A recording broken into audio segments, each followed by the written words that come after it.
This is amazing. It was clash heads again. This is like Chaz Mostyn and Cam Waters.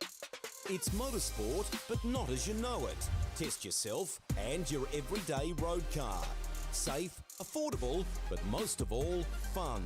And all you need is your daily driver. Experience the thrill of a sprint day. Race against the clock at a hill climb. Or test your reflexes with an auto test. It takes just 3 simple steps to get started. Get on the start line. Search Motorsport Australia Daily Driver today.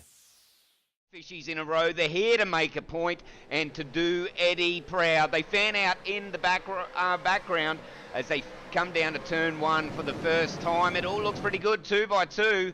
We'll stop the camera here. Oh, Eddie would be proud, mate. That was awesome run around turn 1. But, oi! Contact with the fishies!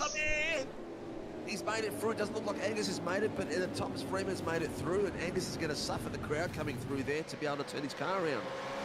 Woo. I love riding. It's a real social thing. There's a great bond between riders. Every weekend, I look forward to getting out there. It's a freedom like no other. Riding to work is a great way to start the day. Shannons insure all types of road bikes, not just classics. They offer features riders really want. It's why they're one of Australia's leading motorcycle insurance providers. Whatever you ride, whatever you ride, Whatever you ride. ride with Shannons. Call 134646 for a quote. And they are off. It was a good start from Dylan de Bono. I think Phil Vella got a great start there in the background as well. You can see already cars going 5, 6 wide as they're trying to find any semblance of space. They come into T1. So far we've got 2, 3 wide as they snake down. There's Michael Culture that's got around Dylan de Bono. A couple of cars going wide there. Was that a bit of contact in the back? Scott Pocock caught up in that, I think, there, buddy. But it's Michael Cullajar's got past, so Dylan...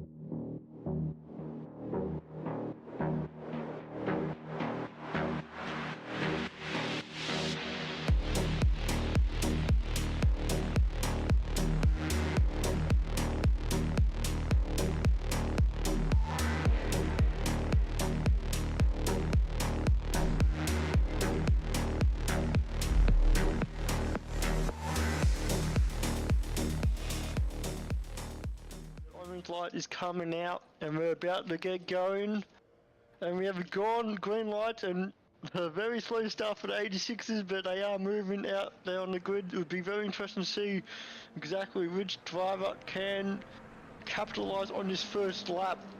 Just go through the grid. Look like Jamie Christensen had a really awesome start to get ahead of Dylan de Bono, and Doug Gowage also jumped his teammate as well, so unfortunately Dylan stalled the car a little bit more than what he preferred. But Weekend in, weekend out, Motorsport Australia officials are making waves.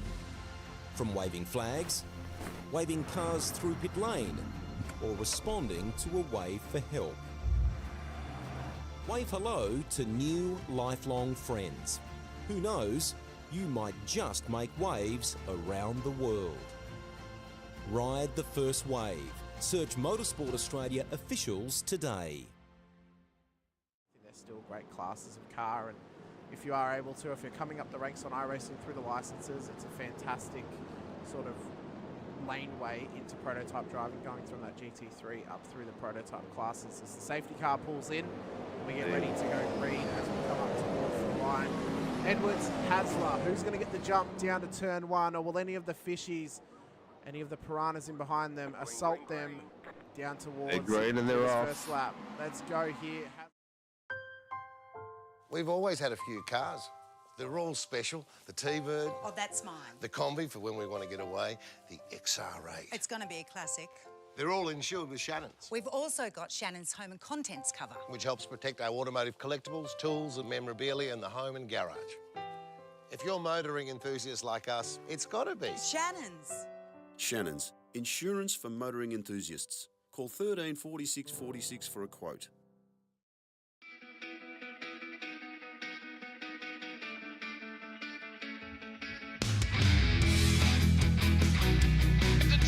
This is amazing. It was clash heads again. This is like Chaz Mostyn and Cam Waters. Almost the same situation. Better contact going down the hill. Sam Noble wants to sniff on Dave Coleman now. Sam Noble bottle right now because tell you what, Bruce Tanek and Jamie Dyke just absolutely drove away from us. Hayden trying to go around the outside. This is where he could have just sent it up the inside, but he hasn't committed, which is fair enough. It's very scary out there, ladies and gentlemen. You know, let's see if we get some good runs. Dodds just absolute thinker, but it is a really nice move. Blake Delaney had to move out of the way.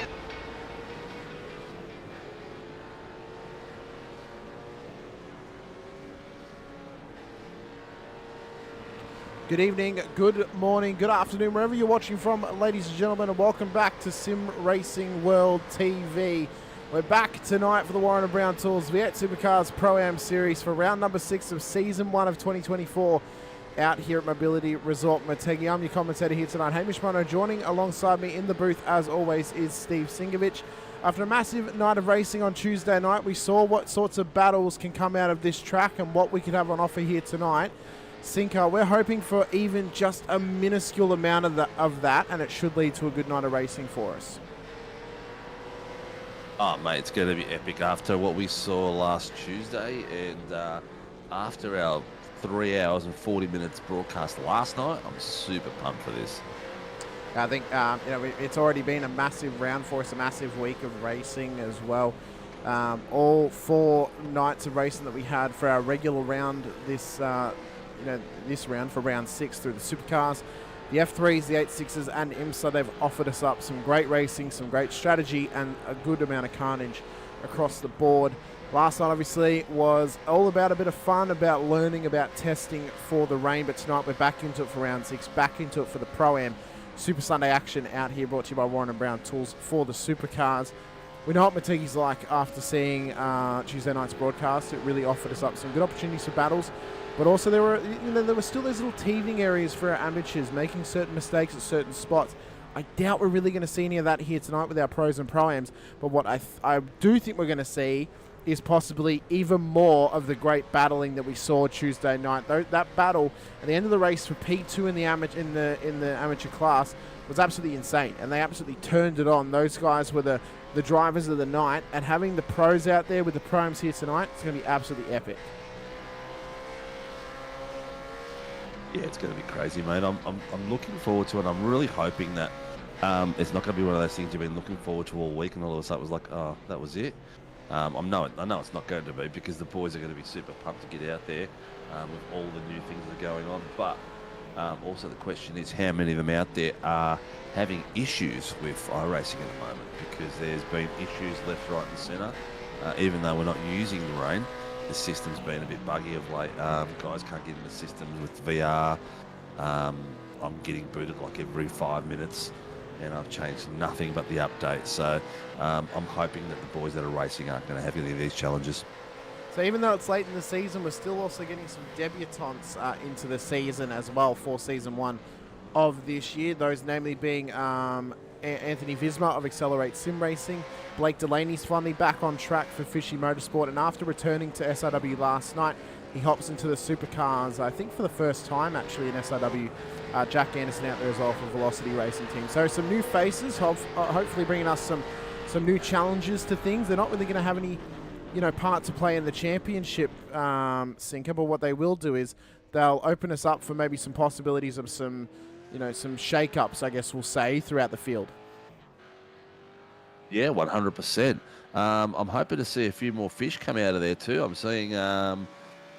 Delaney's in there, Junior, Mr. Whiting. Oh, yeah, there's Kirby, there's Coleman. Oh, yep, they're all in there. Yeah, there's about 5 or 6 of them out there. Lake as well. Yep. Yeah, they're all back. Good to see them. I'll have to ask them the big question, where were you last night? I know. After our conversations last night about the fishies, I had a thought, Sinker, about who they should try and get as a new sponsor for that team. Now, you can let me know what you think of this, and the guys and girls in the chat can let me know this as well. What do you think? What do you know? BCF. As if they are not sponsored by boating, camping, and fishing. Like, you know why? It writes itself. Is it fun?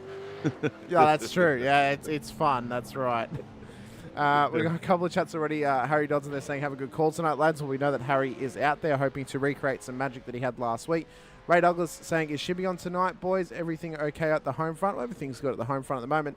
And as we said in the chat after that, Shibby's not back until next season. And We got to see how we're going to line things up. Who's going to be doing the shows with Shibby when Shibby does the shows? When I do the shows, when JP does the shows. So just trying to get everything all lined up and all sorted prior to next season. Reese to go in there as well saying, whoop, whoop, PSR boys, go hard tonight. Well, we'll see how they go out there.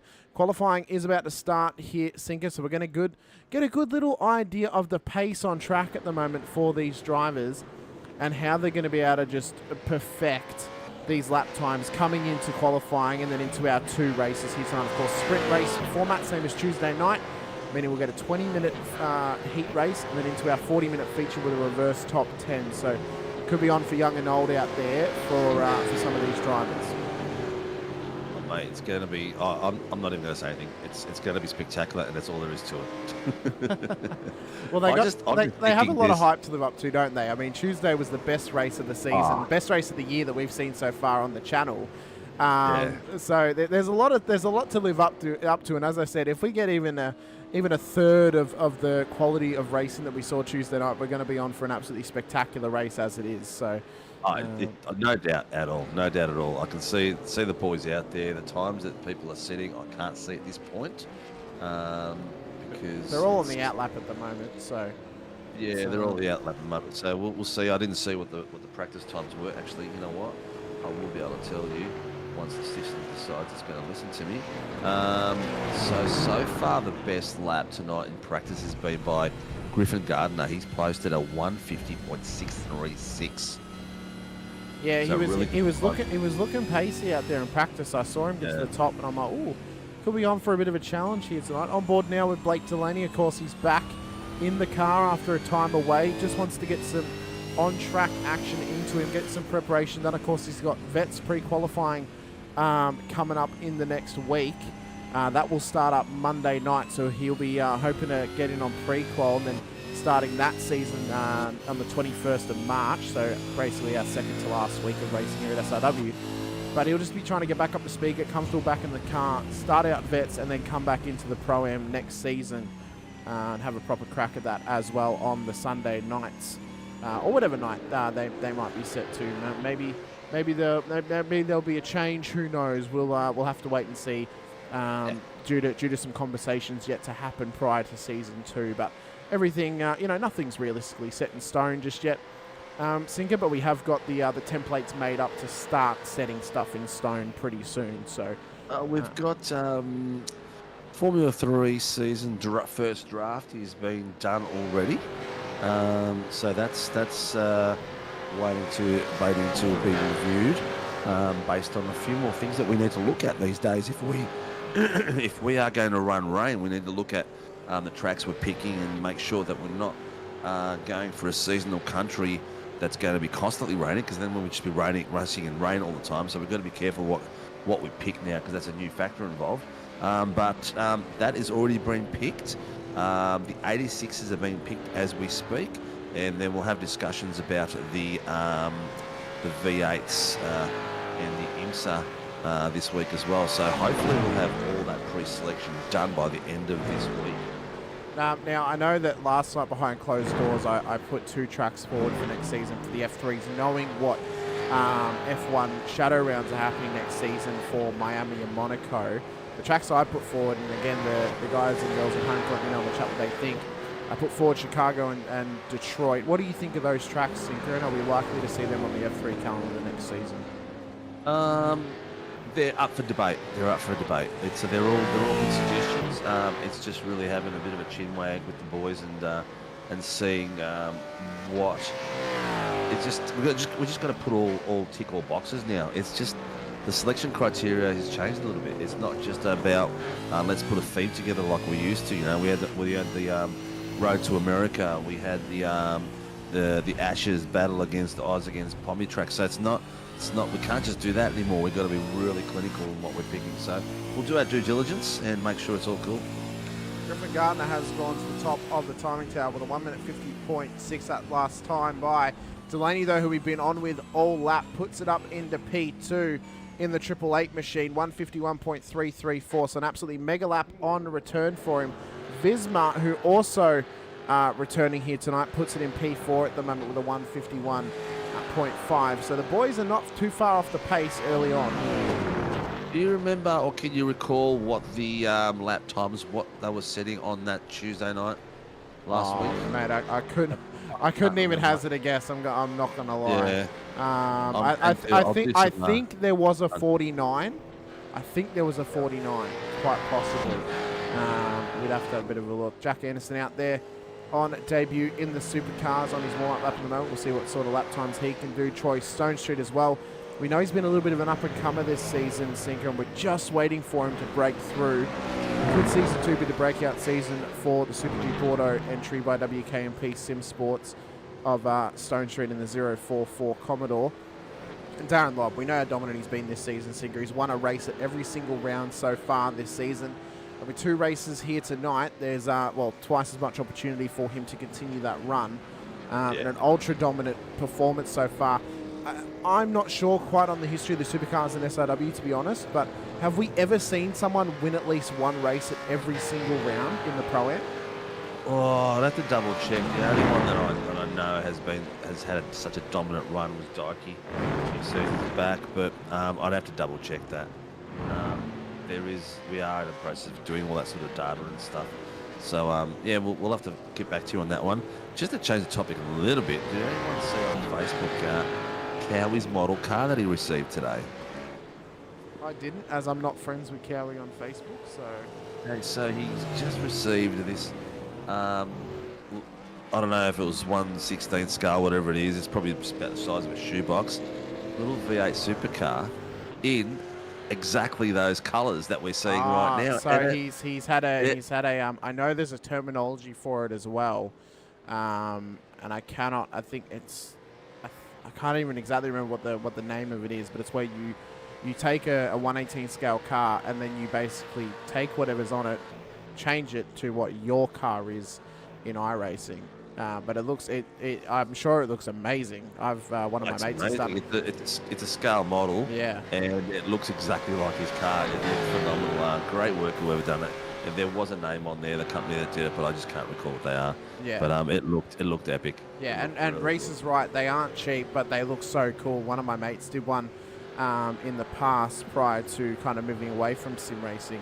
He got a couple done as well, because you got to remember, you've got to be able to pay not only for the model, but also for the custom work that has to get done. So it's almost like you're paying for 2 models in one, but it's pretty cool to have. And I mean, it's something that I would love to do at some point for myself, just for my team, just to have, if ever I have enough money to have one of every single, we've only had 2 liveries so far on the Simrigs Infinity cars since I took over, so it's pretty cheap at the moment to try and get it done. But if we start stacking them up, it's one of the reasons why I'm trying to limit it to 1 type of livery per year. We only change it once a year. We don't change it every season like some teams.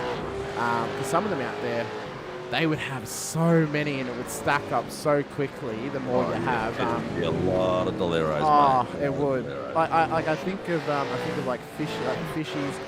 They've kind of been sitting with this layout of livery for the last year or so, but they've also got all the different drivers who have different colors and slightly different layouts and stuff like that. I then think of like Accelerate, who used to be Taipan, so they've not only got the Accelerate cars they've got to do, they've also got to do the Taipan cars as well. WKMP, they've gone through quite a few. It would really stack up, especially for teams who've been around for a long time and who make changes, every season or every 2 seasons. So it's insane. It's insane how much that would stack up, but it'd be really, really cool. Halfway through the session, though, Sinker, Lobby's on top at the moment with a 150.5. Where's that mum out? He wasn't in practice for very long. I did notice, and didn't really set too many lap times. But could this be the battle tonight? Gardner and Lobb, possibly Delaney getting up there too.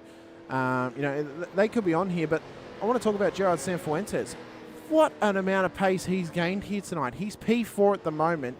He is one of he's one of 2 Pro-Ams in the top 10 at the moment. The only other one is Troy Dooley at this stage in time. So absolutely incredible effort. He's having a really good season. I think it's his breakout season, without trying to put the moz on him. He's been consistently up there all the time. He has been fighting with Cowie for the title. And to be honest, I haven't looked at it today because of the bloody weather. The way it was here in Melbourne is ridiculously hot. So I try to stay away from the PC. But while we're having a chinwag right now, I'll have a bit of a gander and let you know where it's all sitting and that, because the standings have been so close. It's been ridiculous. So you're looking at in the Pro-Ams, you got That's Tuesday night, Steve. That doesn't help you. I saw that. I was like, hang on, it's Crosby. What's he doing there? I know he's not competing across here. So the moment we have, let me see the pros. We've got Lobby sitting on 720 points, very closely followed by Troy Stone Street at 626. So he's 94 points behind. Ty Delaney is sitting in third place with 616. Harry Dodds in fourth place with 36. Brad Doble, who's been very consistent as well, is 641, 33 places behind. So it's very close across the top five and looking really impressive. In the amateurs, the pro amateurs, Gerard Cifuentes is on 618 points, 52 points ahead of Andrew Cowan. So Cowie was, him and Cowie have been swapping all the way through as we've been going through the season. And Kyle Zink's got himself up to third place with 513 points, 87 points behind the gap. So it's been crazy. Luke Crum is fourth and Chris Tomlin is fifth. So LCR boys are there up against the PSR boys. Yeah, and it kind of comes down to, number one, the consistency of being able to show up every single week. Unfortunately, Lobby was on for an absolutely mega lap there, but he had to pull it up in the end. He must have lost the time. Doble's gone into P3, but he's run off the edge of the track. I have remembered as well what the thing I was thinking of about Cowie getting his custom model done. I believe it's called a Code 3 is whenever you get it done, and that's like the window for getting a model and just basically repainting the whole thing to look like your car. I believe is what it's called. A couple of comments as well. So Ray Douglas saying, I think, oh, don't quote me, but it may be, but maybe it's like FX Kart or something like that. Possibly for the company that did the car for him. Ray Douglas saying, those who've come through karts might find the path in the rain sinker. So those who've actually raced in karts in real life could have the advantage over the sim racers when it comes to rain coming in, because they would have been used to racing from a very young age out in the rain. And we've seen like F1 drivers who are normally good in the rain. We think of Jenson Button or others like that. They you know, even Vettel, they started in karts, but they were normally the drivers who couldn't afford wet tyres at a young age. So they were forced to race karts in the wet on slicks, and it taught them car control in the wet. And then that's kind of transferred over. Max to do. Yeah. He used to force Max to race in slicks, in the wet. Not that they didn't have money, because their pit crew for their karting side of things for Max was like an F1 yard. They had multiple engines, they had multiple frames set for different type of circuits. It was crazy, different type of engine. He just did that though to throw him in at the deep end and make him a better driver, because that's how his dad learned how to race in the wet, because he was in a period of time where his family wasn't financially stable. I think his mum was a go-karter as well. Like Max's mum. Yeah, I believe. I think so. I think she was. Yeah. Yep. The amount of cars out at the moment. About 20 cars out on track. Cameron Jones being one of them. He's coming to the session a little bit late. We've got 1 minute left of qualifying, so he's really only going to have one chance at a lap here. A couple of drivers haven't set he's the only driver yet to set a lap time as of yet. But, you know, it's 2 races here tonight. Plenty of opportunities to make up positions if you haven't been able to get the pace up to where you want it. But it would also mean that, you know, through incidents happening or maybe a little bit of carnage, you can make up some of those free positions too, just by being a little bit clean and trying to stay consistent as well. Yeah, we're missing a few regulars tonight as well. A few boys can't make it because of work commitments and family commitments. It is also a long weekend in Victoria, so some people have gone away, which I'm not surprised. I know if I didn't have to work, I probably would have gone as well. But the times at the top, Lobby is setting the standard with a 150.564. That was his last lap out. and Griffin Gardner is in a 150.628. So we're talking, what's that? Not even a tenth. Gerard Cifuentes with a 151.3. He's the first out of the 51s. So it's going to be interesting. It's going to be a lot of fun. Mate, 2 races. Anything can happen, especially with that reverse top 10 as well. But this is our starting grid for race number 1 here tonight. This is how they will line up for our heat race. 20 minutes of racing to come here in race number 1. Darren Lobb will start out of pole position ahead of Griffin Gardner out of P2. It's then Gerard Sanfuentes, P1 in the Pro-Ams, P3 overall, doing an exceptional job there in qualifying. He'll start alongside Brad Doble on the second row of the grid, with Blake Delaney and Michael Whiting lining up in behind in an all-fishy third row. It's then Anthony Visma for Accelerate Sim Racing in P7 alongside the young Guppy Ty Delaney out of P8 for the fourth row of the grid. Then Troy Stonestreet will line up alongside Troy Dooley. It's an all-Troy fifth row, with Dooley lining up P2 for the Pro-Ams, P10 overall. We then got Harry Dodds in P11 lining up alongside David Kirby in P12. We then move back to Andrew Cowan and David Coleman out of P13 and P14 respectively. And then it's Travis Daly and Luke Crum coming in the 8th row of the grid, back to Kyle Zink and Chris Tomlin. And then Jack Anderson in P19. Cameron Jones was unable to set a lap time in qualifying, but I don't think he's going to spend very long up the back in P20. Thomas Freeman, Greg Barber, our race controllers here tonight. So massive thank you to them as always, Sinker. And let's get ready to go racing here. I think we might have lost Gardner. I think he's disconnected, but well, hopefully that's not true and he's out there. I'll have to wait and see, of course. Cars lining up on the main straight up here in our Grim Industries blimp. Getting all the sights and sounds from up above the track. This will give us some of the better sights in some of those more difficult areas, just to see the whole pack unfold and how they kind of unpack themselves throughout this race. Hopefully they can keep it together across lap number 1. Lobby did grid up, but he has ungridded himself. They've got about 60 seconds to get out on the grid, otherwise Sanfuentes will start from pole position. But a couple of cars not out there. Fuel. I bet you Lobby's checking his fuel. He's doing a last second dip to say, oh, hang on, what have I done with my fuel? Yeah.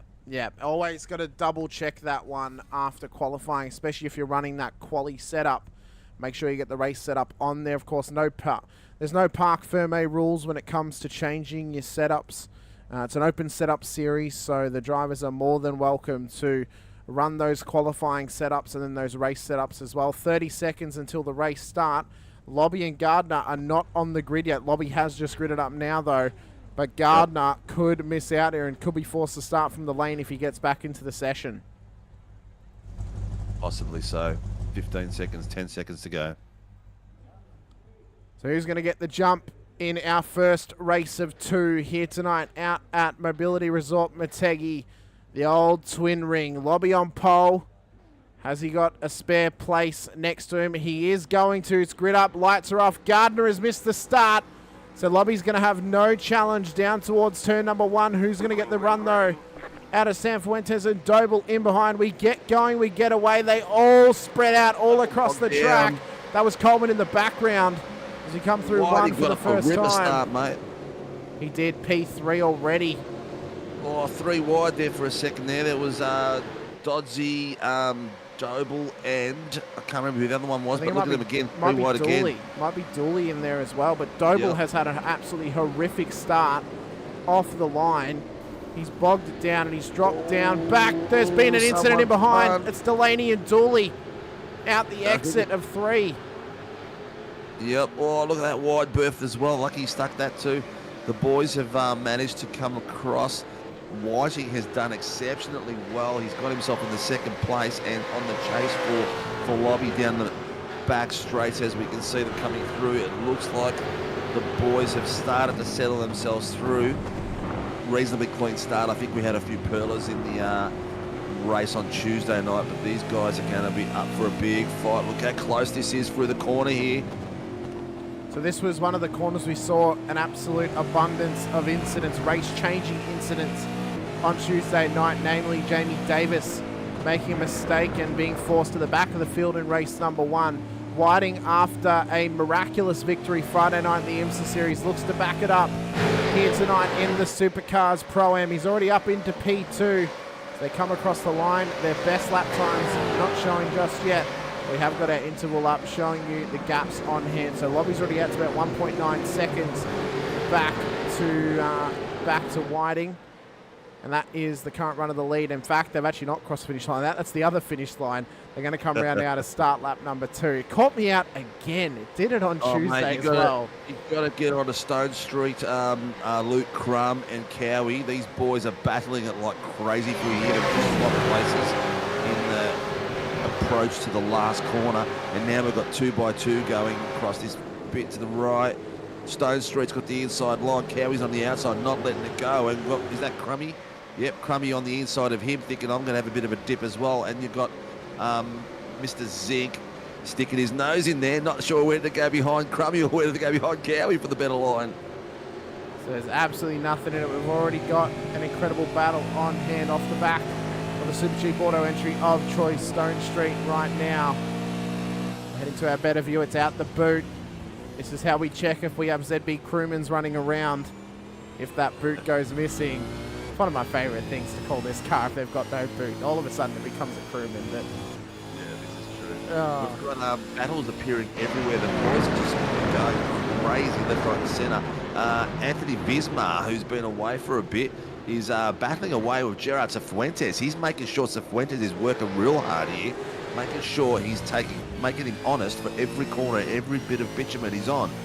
He had him down to 2/10 at one point, but Gerard got him as he was pulling out of the corner.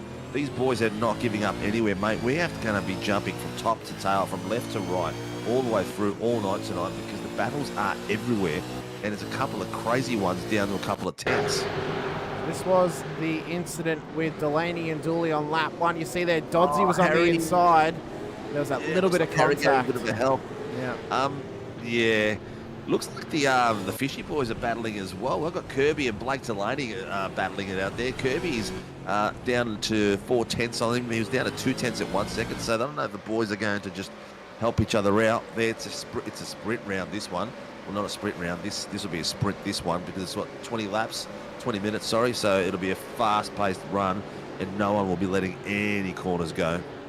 New colours on Kirby's Parramatta Isuzu Ute entry here tonight, almost like a sunburst, or I was about to say that, a sunburst. Yeah. Reminds me of the Fender. You know, it's looking good, mate. Looking good. It is good. It is. One thing I would say is I think the stroke around the Isuzu needs to be a little bit thicker, because it is red on red and it's almost blending in a little bit, but it is a good look at the moment. That's just my graphic design brain coming out. Yeah. I was thinking the same thing, but I didn't say anything. Well, better for us to point it out in case they listen. Daly and Ty Delaney have just switched places, so we just missed that. They had a nice little box on, but Ty's not giving it back. He's sticking out the inside of the line and trying to force him back into it. He's got the nose, he's got the front, he's got the overlap. 2x2, they're still coming through. Ty is not giving this up for any crumbs at all, and they're maintaining overlap on each other all the way through. Oh, Delaney's got the inside there. He's Jones has been spun round. Will he keep it? Oh, nicely worked. Was that Kyle Zink with the spin? That was Jones. He was in an intense battle with Crummy. I could see it in kind of the bottom of the screen with the blimp as we were following Delaney and Daly's battle previously. So Crummy was putting the elbows out. They were battling it out. We'll see if we can get a replay happening for that one. Not the first off track though that Jones has had here tonight. In fact, it's the second. But all of a sudden, the work that he had done to go from last up to that point has suddenly gone all the way on. He just caught the curb. He's just cooked it on the curb. I'll tell you what as well, if he hadn't gassed that up, his teammate Zink actually just would have run straight into the side of him there. So good awareness just to get it all, get the, put the gas on, get it spun round, and then hold the brakes once it had rotated. Good awareness from him there. Good track awareness too from Jones. They're battling across like crazy. It's good to see the awareness from a lot of the boys. A lot of them are making sure that they don't put their cars in the wrong place. Blake Delaney is hot on the heels of Harry Dodds at the moment. He's putting the pressure on him like crazy. He's making sure that Harry knows what a fish smells like, mate, because he's covering him all over. He's just trying to... he's He's almost trying to turn his own Commodore into a trailer on that ZB of Doddsy up in front of him. Just wants to go camping underneath that rear wing, cover for shelter, although no rain here tonight. Obviously, Supercars are without rain as of just yet, but Delaney... Him and Ty have tapped out, swapped out. It's your turn tonight to wrestle with Harry. Oh, possibly. Maybe they're going to work together across the night just to wear him down. Bit of a Delaney double team on Dodds throughout the night. Try and get Ty up there in the second race. Well, the other Delaney is all over the back of Kyle Zink at the moment, and he is down to 2/10 on the back of that Racecraft's livery, I should say, and putting a lot of pressure on him. So maybe tonight's victim will be Kyle Zink for the fight.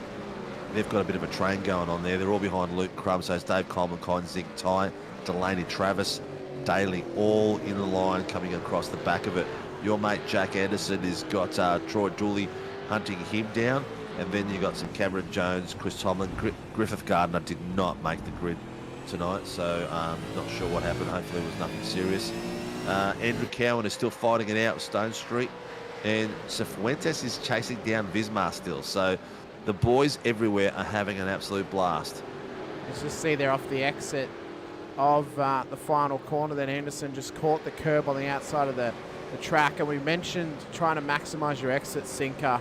That just hindered him down the straight. He was lucky though to keep that inside line on Dooley and continue this fight going for at least another lap, or possibly even another couple of corners if he can have this here. But Dooley is all over him, just trying to get the job done. Whoa. Oh, getting the elbows out a little bit here. Those colour combinations aren't really a McLaren rip-off, are they? No, they're not. They're not. They are not. Okay. They are not. Just no. a coincidence. Yeah, it is. No, honestly, it is actually just a coincidence that they do look so similar. He asked me for colour ideas to go with the blue, and I said, papaya would actually look quite nice on how you've got that. He's like, okay, we'll do that. So, well, lucky I'm not racing tonight, because iRacing, without me even on the grid, has booted me 3 times already. Wow. So lucky you have got your stream functioning and working well. So it goes to show what things are going on out there are not right, because there's not even my car's not even on track. I'm just a watcher. So yeah, that sucks. I don't think there'll be much racing for me this week. Well, possibly a reprieve for some of the drivers then, Sinker. But this is how Delaney got it done on Dodds. He just ran it wide. Delaney was like, I'll have that, thank you very much, and just snuck it up the inside at turn 1. It's now Delaney in P6 and Doddsy P7. Kirby all over the back of Doddsy, though, so there could be a school of fish on the attack on Doddsy at the moment. Stone Street just lurking in the background. He's leading Cowan at the moment by about 7/10 of a second. There's not much in behind them at the moment. Then we've got Crummy battling it out with Coleman. Coleman wants it up the inside. Yeah, Coleman just up him on the inside. And could we be on here for 4 fishies in the top 10 by the end of this race? It's been a while. It's been a while. Definitely. Looks like Doddsy is settling into a nice little battle there with Kirby now. And he's sitting in he's up 4 places, so he's done really well. We've got a few people that are up 4 places. Whiting, Vismar, Dodds, Kirby, Luke Crum, all up 4 places, so doing really well. All these little battles still happening on hand. I wish we could have them all on screen, honestly. It would be a perfect world if we could have almost like 4 different screens happening at once with 4 different battles, just to give us some insights across the entire track. You wouldn't be able to give one battle justice. You wouldn't. Yeah, it would be just too much to look at. Way too much to look at. Dooley's still in the back of Anderson as well, down to 4/10, but we've got Zig, Crum, and Ty Delaney all down in 3/10. No one's really heating up at this moment, but there is a few trains coming along. Tell you what, Crummy, just quickly here, Crummy had a fantastic run out of that corner there.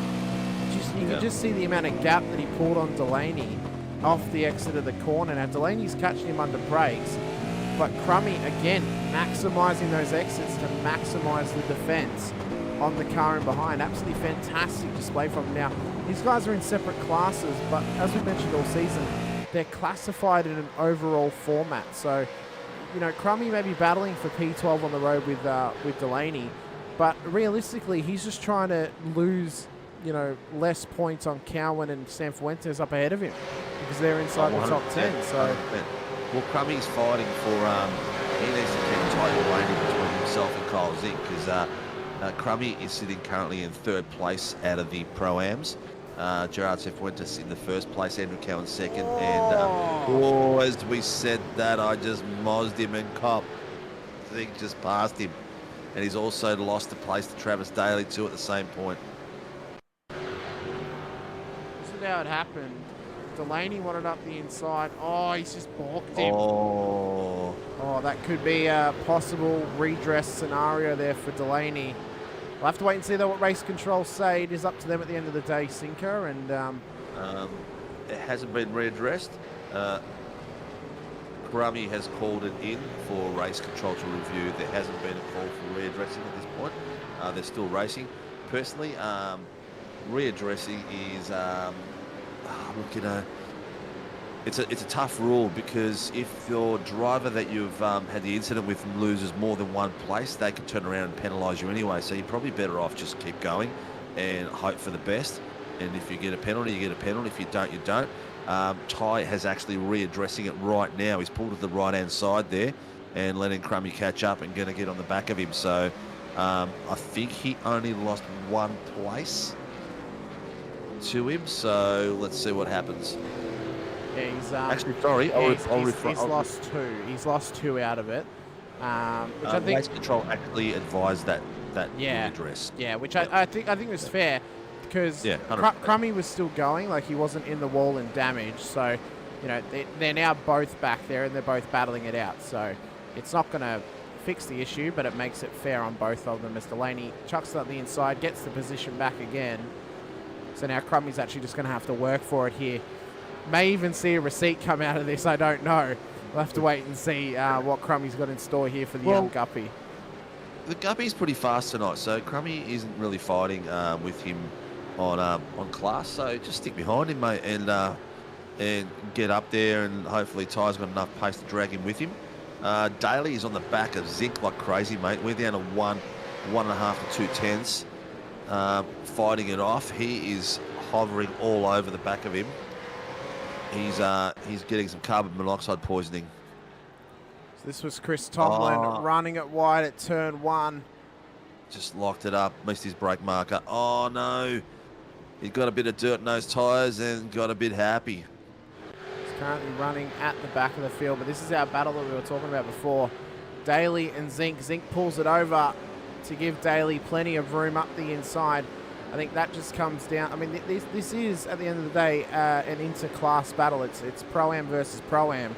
These guys are battling for position in points-wise, but you know, maybe Zink just thinks, hey, I'll just let him pass. I'll get him behind him, save some fuel.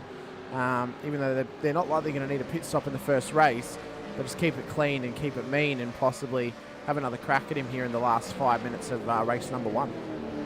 Yeah, why not? Why not? Sometimes it is to let the faster guy pass you instead of wearing your tyres down, instead of slowing yourself up again, and then all of a sudden you've got he's got Ty Delaney behind him, but behind them is all Pro-Ams. So if he starts to fight that fight, there's a good chance that he might get sucked back into those guys behind him as well. Stone Street all over the back of David Kirby at the moment. We've got Harry Dodds at the front of this battle as well. It's the Froggies versus the Fishies versus WKMP Sim Sports at the moment on the road. This is all the battle for P7. They're all pro drivers in this little battle at the moment, all Commodores as well, so it's a nice little display from them to get this battle happening. What you're seeing right there, that distance between Kirby and Harry is 2 tenths, so he's 3 tenths now. So they had 3 tenths between all 3 of them there. Very, very close. And thank God they got brake lights, eh? We know how much you despise some cars do not have brake lights. I reckon people are just going to start sending you little stick-on brake lights, Sinker, just for you to put on the back of your rig, just so you can say, "Oh, I've got them. Why doesn't anyone else have them?" But they've all got them, mate. They've all got them. We just don't use them. Excuse me. So the battles, the pack at the front, the top six has all sort of tapered out a bit. They're all within 2 seconds, 1.5 seconds. Lobby has taken it out on top of Whiting for 4.5 seconds. Visma is 2 to 3 seconds behind him. Then Cifuentes 1.5, Doble 1, Delaney 2.5, Dodds 2.5. These balls have just settled right down, but Kirby is putting the pressure on Doddsy. Whoa, I thought he was going to dive in there. That was, oh man, I was thinking, what's he doing there? I thought he was going to take a straight path through that chicane and go straight through him then, but he thought wiser. Well, you know, I mean, with Whiting on the podium right now, although we don't normally talk to our heat race podium finishers, but if he manages to get back on the podium, the number one question we are going to be asking them is, why have we got fish out of water? Like, why was there none of them in their natural element last night, racing with us in the rain, just having a good old splash and dash around any of those classes on offer last night? They might have been racing something else. How could you though? It's like, you know, it's honestly. There was the GT3 race on. They might have been competing in that. True, that's true. Yeah, they might have been competing in that. But Kirby has not let up, and Dodge's doing well. He's keeping his head. I guess he's accustomed to having fish attack him, so he's doing extremely well, keeping that line. He's got his natural line through there, which was pretty good because it's kept momentum through. Kirby's trying to take a bit of a shallow line, and he's been able to maintain it right around the back of him. But Stone Street might sneak it in under Kirby while Kirby's trying to find the gap. Mr. Mark Poynton welcomes or gives us his presence in the chat. Mark had a spectacular effort last season in Vets of Split 2. Unable, though, to defeat Matthew Scholes for that championship, but he did finish in P2. He'll be having his first run at Split 1 in season 19. Cinco out here supporting what was his new teammate at the start of this season in Harry Dodds. Kirby wants it up the inside, though, of Doddsy. Gets it done. That's a great little move, but Dodds might want this back now into the final little section of circuit.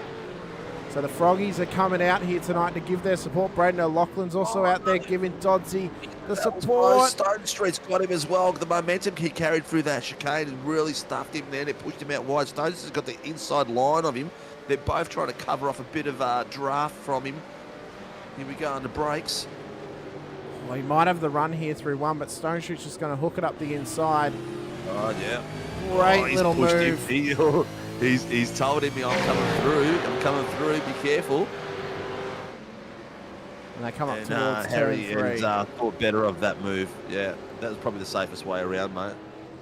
Harry, if in his current position, it's going to be Doddsy and Coleman starting the grid on the reverse top 10.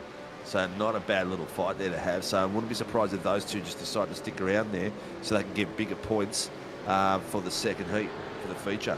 Yeah, Coleman has made it into the top 10. This is how he got past Andrew Cowan.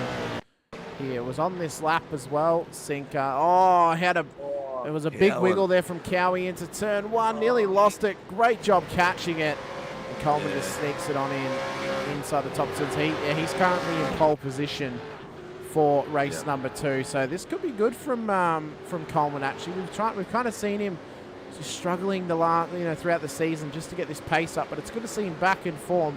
I am disappointed though that he has changed his livery back to the previous version, as the one at Silverstone was an absolute goldmine, and the fact that he changed it is just wrong. You've got to get on the Travis Daly. He's got pressure from Kyle Zick, and Kyle Zick is getting a whole 1/10 off Ty Delaney behind him. Here we go. The little fish is having a go. He's got the Travis Daly draft going into this corner. Let's see how the bonnets drop down in the front, both on the brakes at the same point, so both keeping it tight and keeping it firm. Oh, Ty really kept momentum through that gap there. That was sensational driving. That was a very smart move, almost a veteran move there from Ty. Lined up that corner, got the inside line and just kept the momentum on Zink. He knew it was going to be his corner. Blake Delaney is in the pits. Why is he pitted? Oh, it's checker flag. That's why. It's checker flag. We've completely missed the end of the race, Sinker. Are you serious? There was that much battling, battling. and we completely missed it. Oh, wow. Viewers. viewers, this is what happens when you get enthralled into the fight that you're watching out there and you're thinking how awesome this is. Mate, you got to go back and see who crossed the line. It was Darren Lobb, P1. Many apologies to Mr. Lobb. If he manages to get back on the podium, we will give our sincerest apologies to him firsthand. Wow, an absolute rookie mistake from us here tonight. Oh, I think it's just too much broadcast, and that was just a great battle we were watching through there. I didn't even see it; that one that close.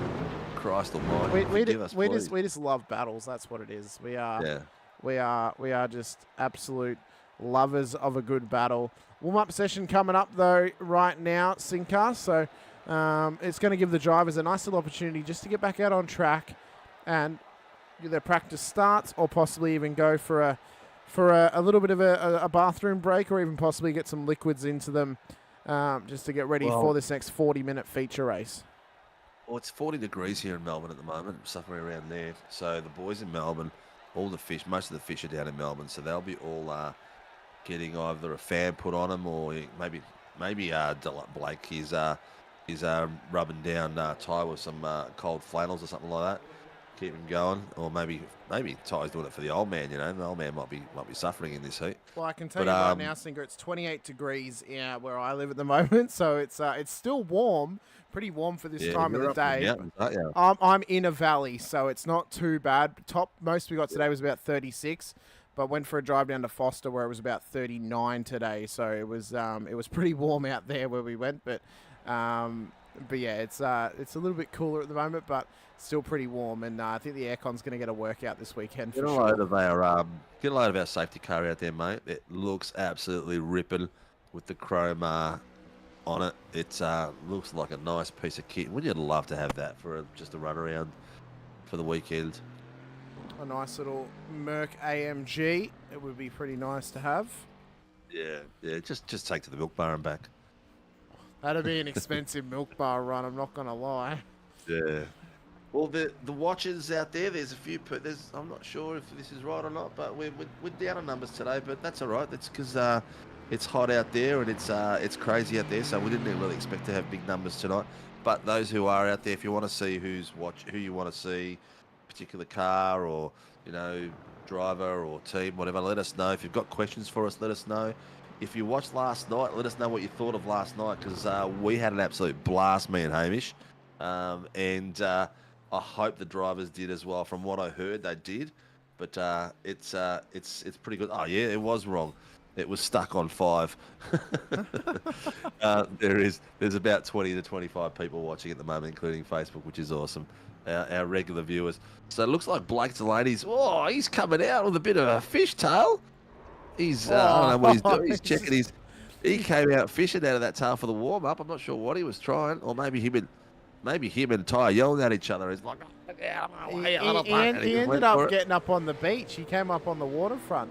Jack Anderson in the chat saying, first time I've driven here since the Forza 4 days. So throwing himself in the deep end. No, hang on. You said Project Cars the other week. That's a little bit more swearing than Forza. Let's be honest with ourselves. Project Cars 3 was an absolute abomination. But if you ever wanted to get your ego destroyed and being called all the sorts of things under the sun, Project Cars 2 was definitely the place to race. I'll tell you what.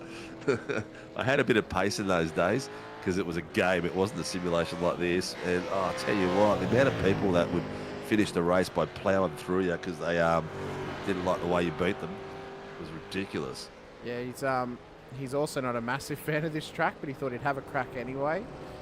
Get some experience in the car prior to next season. Hopefully come back for the next couple of rounds as well, is Mr. Anderson. So, but I mean, I guess Sinker, you didn't have what was the difficulty setting didn't start with E, did it? No, I kid, of course.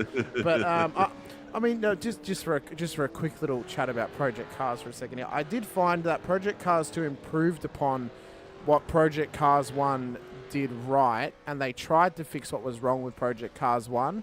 And then Project Cars 3, they decided to look at a bin and just recreate it in video game form. So, It went down very quickly. Yeah, it did. And, when Project Cars 2 came out, hence while we were looking for other things to do, and I suggested to Dean, Lobby's taking a shortcut.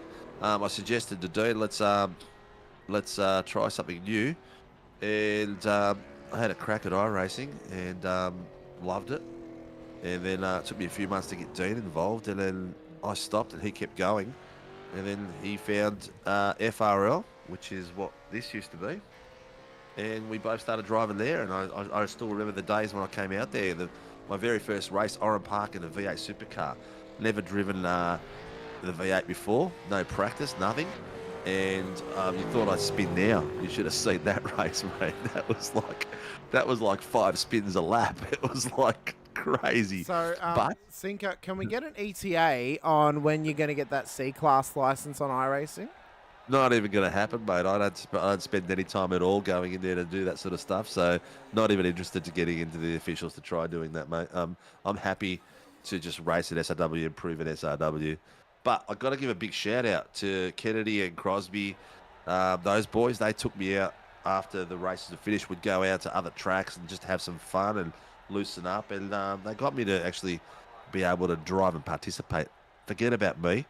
Let's get out of here. Round 6, Warren Brown Supercars Pro-Am. So this is our starting grid for race number 2. The only difference to how they finished in race number 1 is the reverse top 10. So David Coleman will start at a P1, and of Andrew Cowan at a P2 with Harry Dodds in P number 3 and behind.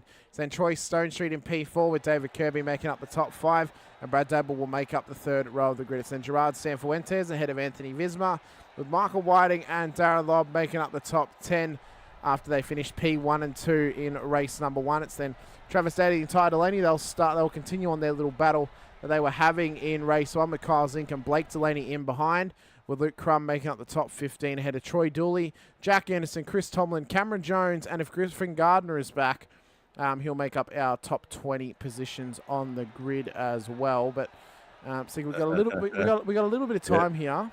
Yeah, he's flashing his lights. He's flashing his high beams at me. He's going, "Hey, Sinker, where's my flask?" I'm surprised he's not getting over the radio and talking about it with him. I'm surprised we're not getting a race control car 640. Yes, car 640. Oh, where's me flask? Look, it's all a work in progress. I've been sweating my little butt off in the garage this weekend. Let me tell you that right now. I think I've lost a few kilos in fluid this week. I'll tell you what. I noticed as well, we're missing someone here tonight, a big name in the field. Tyson McAvoy is not out there, Sinker, but he's in the race control room at the moment. But I reckon he's just proving to us that he can only withstand one race a week, apparently. Well, we're missing also Mr. Mag Turbo as well. Yeah, and Mr. and Dyson as well, and yeah. So look, he snuck in. Did I just see someone pop in? Yes, gentlemen. I'm not racing tonight because I've been a bit flat chat with some household stuff. So. Oh yeah, well you got to do your laundry every now and again, mate. You know, it's you can't just go out partying. I think this is just his way of saying to us that I can only stand one race a week. I reckon that's it. Hey, we're getting ready. Coleman's flashing his lights at me, going, "Stinker, we're starting. Shut up." 10 seconds, 5 seconds. We're getting gridded. Tyson, have fun, mate. Jones has also not made the start here in race number 2, but the lights are going to go up. We've got 18 drivers out there here tonight for race number 2. Who's going to get the jump down to turn number 1? It's Coleman versus Cowan off the start. Lights are up. Let's go racing at Motegi for the final time here tonight. Green flag running. Here, it was a fantastic start from Dodds. That was unbelievable from Harry Dodds. I think racing hit the nitro button. That was crazy. I reckon Race Control got to check that for a jump start there. That was absolutely insane. Coleman has bogged it. He's now in amongst the pack back in P6 off the start of this race here, but they're looking nice and clean, but nice and feisty as well as we come into turn 2 for the first time and then into 3. Cowan, though, just trying to cover off on Kirby. Visma's gone at turn number 2. He's dropped down the auto. And there goes Daly as well in the background into the wall of 3. Oh, here we go. Don't reverse out. Watch it. Here we go. Lippy car. That's all right. They're gone through clear. There was nearly a back in then. These boys are still going 2 wide, 3 wide. They're settling in already. Wow, that was pretty quick, man. Doble, oh, look at that. Nearly snuck it into the inside of Doble then. But, man, what a start by Harry Dodds, man. That is electric. That was an insane start from him there. We're going to have to get a replay of it at the end of this lap. It was absolutely immense, the amount of pace he had off that race start. It was unbelievable. We're going to come down here, the East Circuit start line, up towards the last little section of circuit. Cowan, though, covering the inside line on Kirby here, down towards, it's kind of the third to last corner at this Okayama circuit. Kirby on the outside. Kirby having a sniff. Oh, that was lucky. Kirby just came to Stone Street's having a sniff there behind him too. But our man Coleman, who started at the top of the pops, is gone down 7 places. But he's hunting down Darren Lobb. He's right behind Darren Lobb at the moment, so it's a good place to stay. So this was our race start. We're going to go on board with Harry Dodds. And look at this. What a start from Doddsy here. Just pops it up the inside of Coleman. And it was absolutely mega pace from him there off the start line. Enough time and enough get-up-go to get out wide to get a beautiful entry into the first corner. And then from there, he's seen it go boom. So Doddsy has got Cowan down on 5/10 in the back of him at the moment. They're still maintaining and running like crazy. Kirby's hunted Cowie down. And Stone Street, followed by Cifuentes, followed by Whiting. These boys are all like 3/10 at the moment. Oh, Kirby's just gone past Cowie. He's under pressure. There's a drive-through penalty for car 958, contact with car 6, lap 1, turn 3. That's Kyle Zink.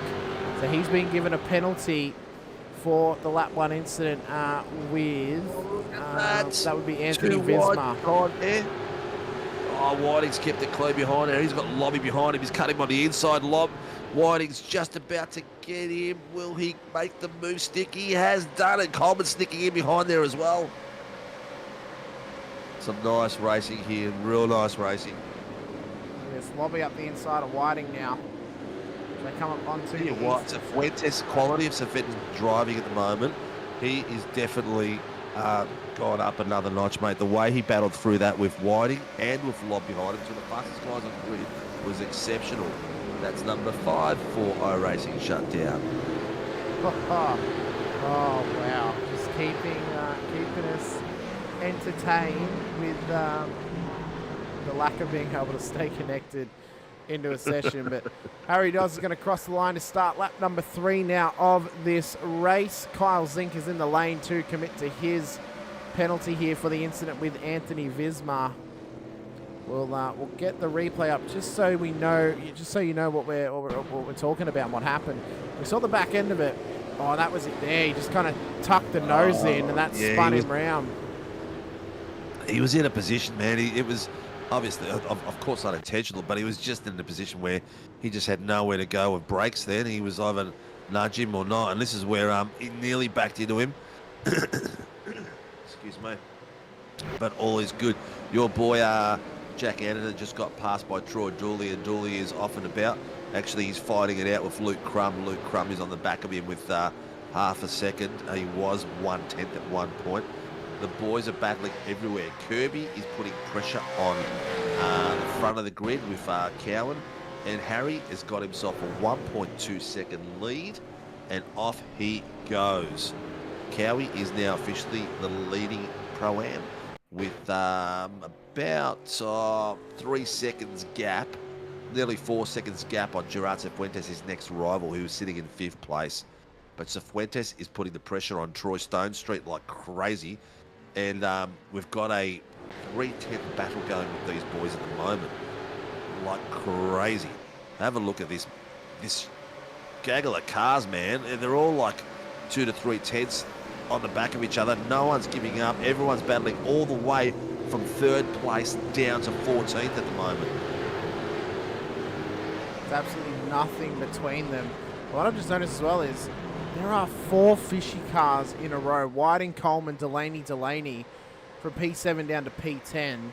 And then the next fishy is Kirby in P3. So they're all amongst it at the moment. Heap of little pond goers out there. Dodsey, though, leads the way after that incredible start. 1.5. It's just stripped down to about 1 second back to Cowan. He had a bit of a mistake there through one. Have a look at the quality of that field. Everyone just battling amongst each other.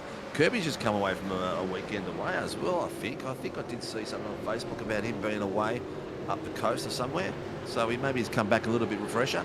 Visma, who's in 15th place, has just set the fastest lap. A 1:52.758. Good on you, man. Slowly work your way up, dude. You are in a good... have fun. You're not in an awesome position. Just have fun. Battle. It's just starting to form up here, Sinker. Yeah. And Stone Street's made a move up on front of Kirby. Kirby is chasing down. Oh, look how close that is. Too wide. Oh, jeez, I don't know how they do it. Yeah, we're getting a little bit of a preview here for Split 1 events for next season. Stone Street, Kirby and Lob. All three of them in amongst the Split 1 boys that are out there. Delaney's a part of that too. He's a bit further back. Coleman, of course, he's the race controller for that split. Wenters and Coleman. There it is. Coleman now up to P6. Delaney's going to get him as well. Oh, he's bipped him. So Wenters nearly had the move done on Coleman, but then he must have just gone out a bit too wide, and it's allowed Ty to stick his nose in, the old trick of the book. And oh, look at this. Look at this. Oh, nearly. Oh, he's just backed out of that. Was that Blake? That's Blake, yeah, in behind Fuentes at the moment.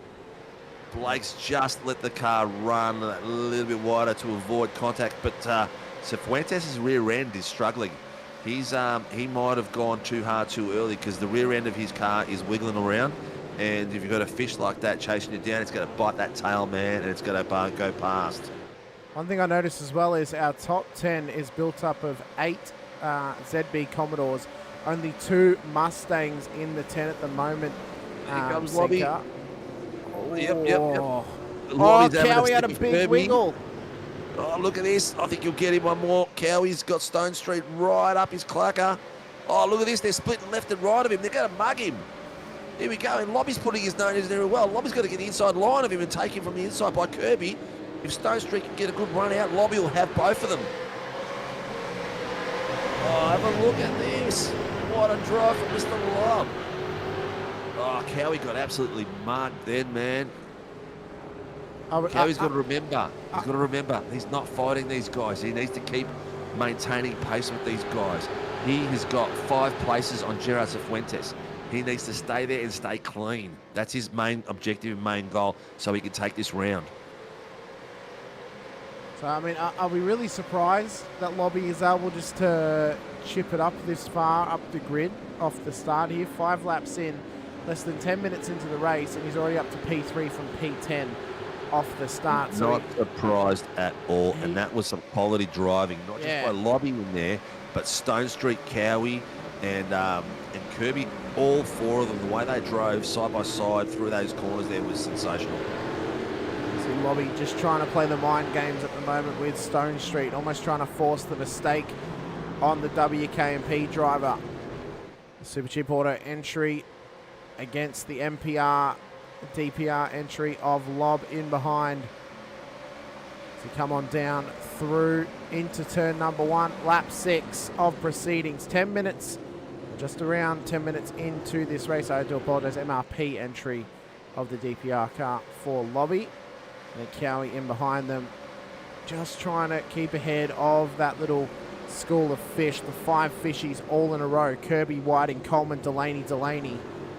Current standings as they run. Harry Dodds, after his immense start, currently runs P1 in the 981 Frog Leap Juice Racing machine. Ahead of Stone Street and Lob, who make up the provisional podium at the moment. It's then Cowman P1 for the Pro-Ams, P4 on the road. Then Kirby, Whiting, Coleman, Delaney, Sanfuentes makes up the top 10. And Doble, Dooley, Crum, Visma, Anderson is the 15. Zink, Daly, and Tomlin make up the rest of proceeding. Jones and Gardner did not make the start for race number 2 here tonight. Daly and Zink, though, are in a nice little battle at the back here.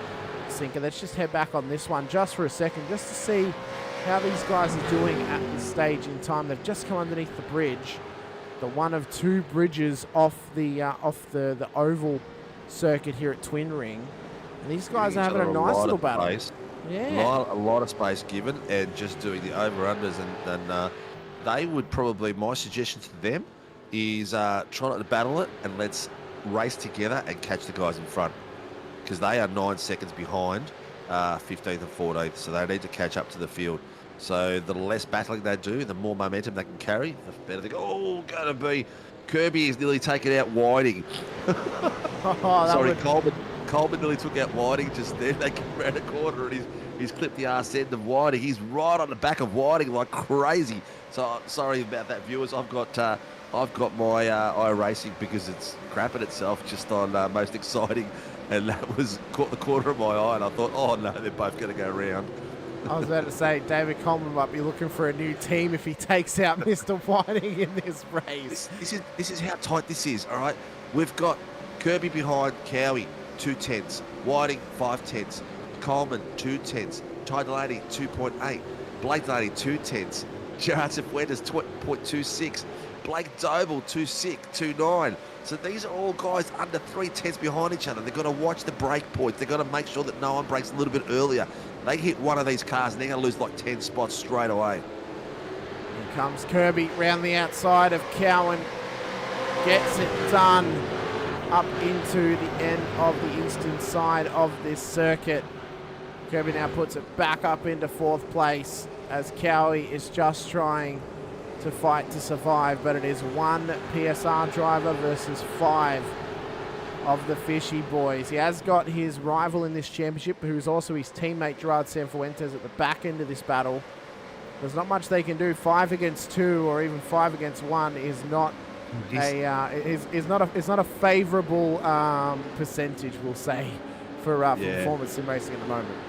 Well, he's got to stay where he is right now, because Cifuentes is what is he, 1, 2, 3, 4, 5, 6 places behind him, and we're not talking a lot of time. We're talking like 1, 2. It's only 2.5 seconds. Cowan! Oh no! There it goes. Cowan's got it back on track. Oh, I didn't see it. It took the corner of my eye. I was on the timing tower at the time when it happened. This is how it happened. Yeah, we got called in on the outside. Oh, I don't know. Cowie's. There was overlap. Cowie's come across. I'm not sure on that one, mate. It's going to be a tough one from the angle we're looking at. Oh, mate. I feel for Cowie, I really do, because all he needed to do was just stay clean, and that's up to the RC gods now. There's 3 of them in there looking at it. See how that goes. I don't think Whiting could have done much there. Oh, look at that. Oh, Coleman! Oh, and he's bounced straight back and straight between them. Did you see that? He doesn't. As an RC member for another league, you'd think Cole would know to hold brakes, but that was absolutely spectacular from him to just absolutely split the gap. That was like last night in Oran Park in the 86s, and one of the cars hit the curb as you come into the final big left-hander, bounced off the curb and got thrown back into the traffic and took 2 cars out. Have a look at his bounce back. I don't know how he's gone through there and missed 3 cars. Oh, we should be laughing at the guy. He's probably sitting there killing himself. But it did look spectacular, Coleman, and you got some TV time, and you got your sponsors on TV. So and this has now promoted a couple of drivers a few positions up. Zink and Daly. So here's Zink, there's Daly. They've now gone up a position. Anderson's up a position to go inside the top 15. He was in P15 before, but now he's inside the top 15. Cowan's still in a battle here with Luke Crum for P3 in the Pro-Am field, P12 on the road. Then there's Visma up ahead of them. We saw him get into an incident lap 1. Troy Dooley's on the back of this little battle that we were checking out before with Doble just up ahead at this stage. Dodsey is in an intensifying battle at the moment with Darren Lobb, and Stone Street is in on the back of this fight as well. So we could be on here for young and old at the front of the field. Definitely. And we're also looking at, what are we, 15 minutes in. Pits will come in the next 3 or 4 laps as well. But did we miss something? Because Michael Whiting's down to 6th place. and both Delaney's are in front of him. Did he, during that contact with Cowie, didn't lose position, did he? I'm just trying to get a look at this here. No, I haven't even got an update saying that he got passed by them. Oh, I'm sorry, no. So this was how it happened. So obviously the incident had happened with Cowie, and I think maybe he was kind of backing off, thinking Cowie was a little bit further back, or maybe he just had a poor run out of the corner. He was thinking of readdressing or something? Yeah, possibly. But I think Okay. I think it was too far gone at that point. So. Yeah. But incident between car 991 and car 025, lap 7, turn 11, no further action. So they've decided that no further action on that one. The only thing I could say that could have avoided that was if maybe Michael had just kind of backed out of it a little bit. Look, he's never going to back out there. Cowie sort of coming around that corner and at the car. Oh, Dodsey's lost it. Yeah, he's missed his brake marker. Is he going to let Stone Street through as well? He's going to try to crouch him and get across the front of him. Yes, he's managed to get back across the front of him, and he's going to block that line off across the centre a little bit. Unfortunate there by Dodsey. Coleman's required tow. Yeah, we saw that before. Harry, watch it on the inside. Stone Street's going to be creeping on you.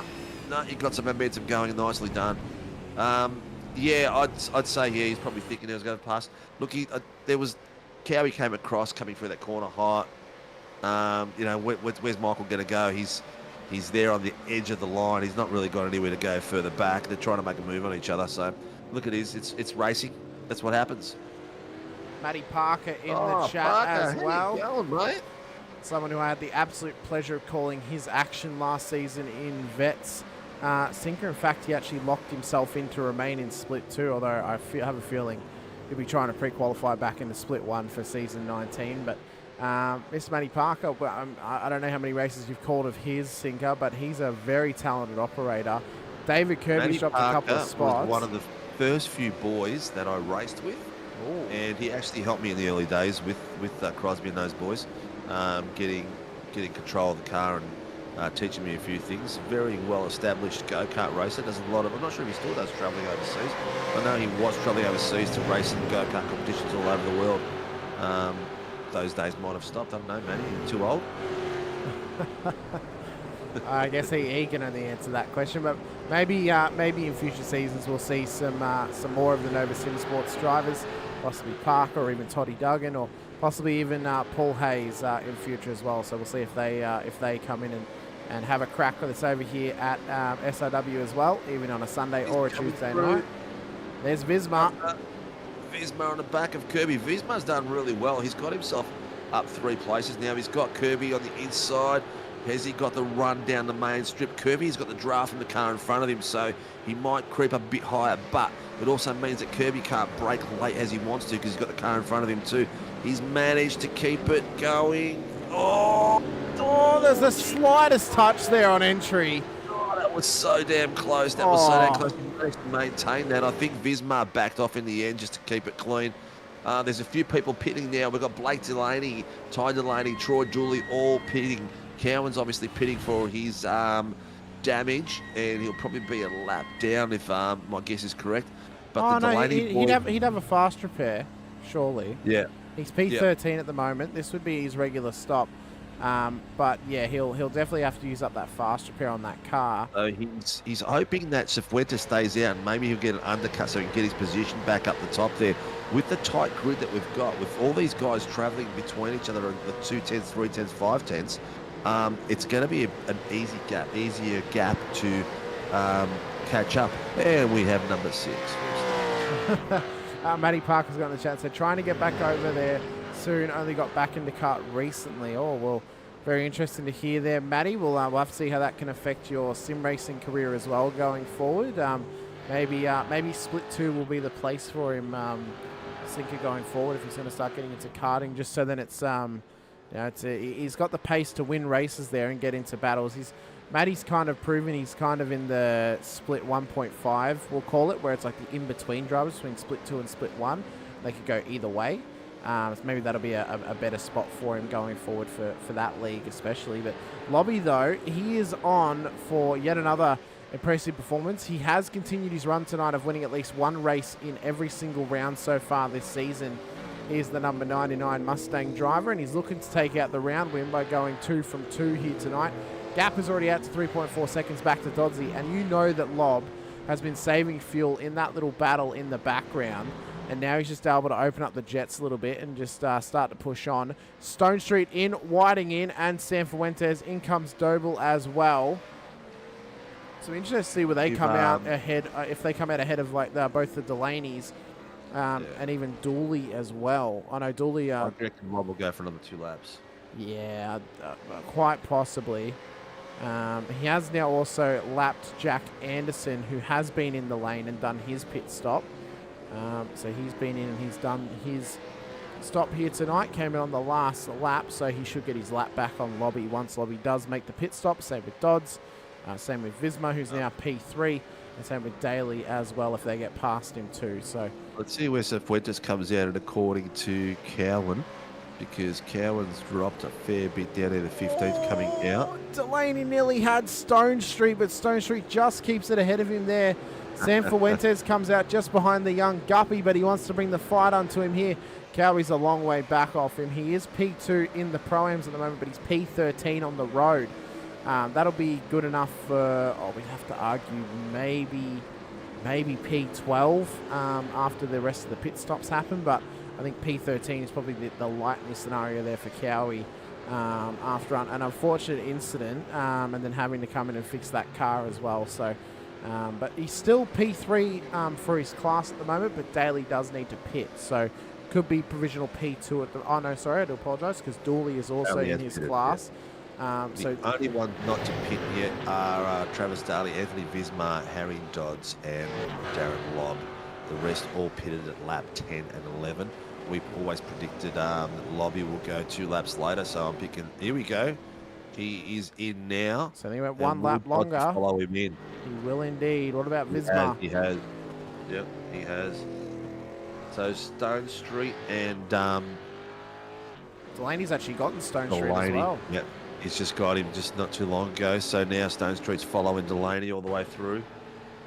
That was Kyle Zink leaving the pits.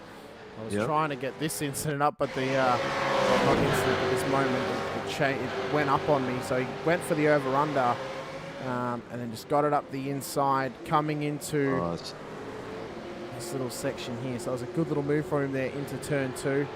Gets it done, puts it up. Lobby's coming out. Lobby's coming out. There he is, come out in front of those boys. Jesus Christ, look how far ahead he got.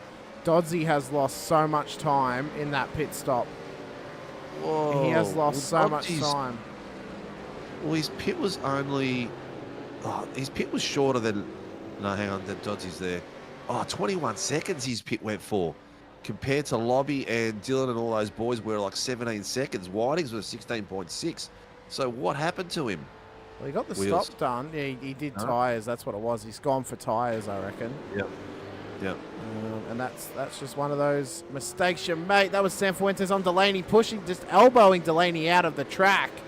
You say a mistake, but could be good strategy. Maybe we'll have to wait and see. But he is a fair bit off the lead now. But we know what Lob can do when it comes to saving tyres. But it's whether he can get up on the back of Delaney, Stone Street, and Whiting here.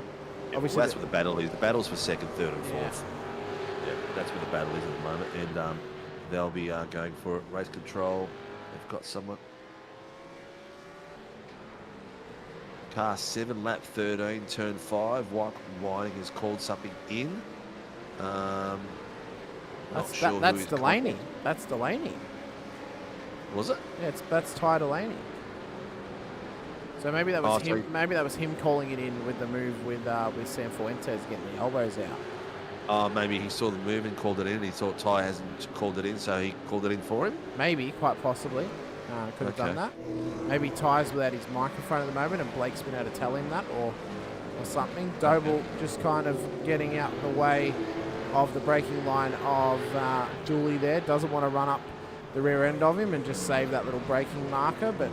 It's Lobby in the lead at the moment, and look at the gap that he has pulled over them through that pit stop. 5.9 seconds is the gap back to Delaney.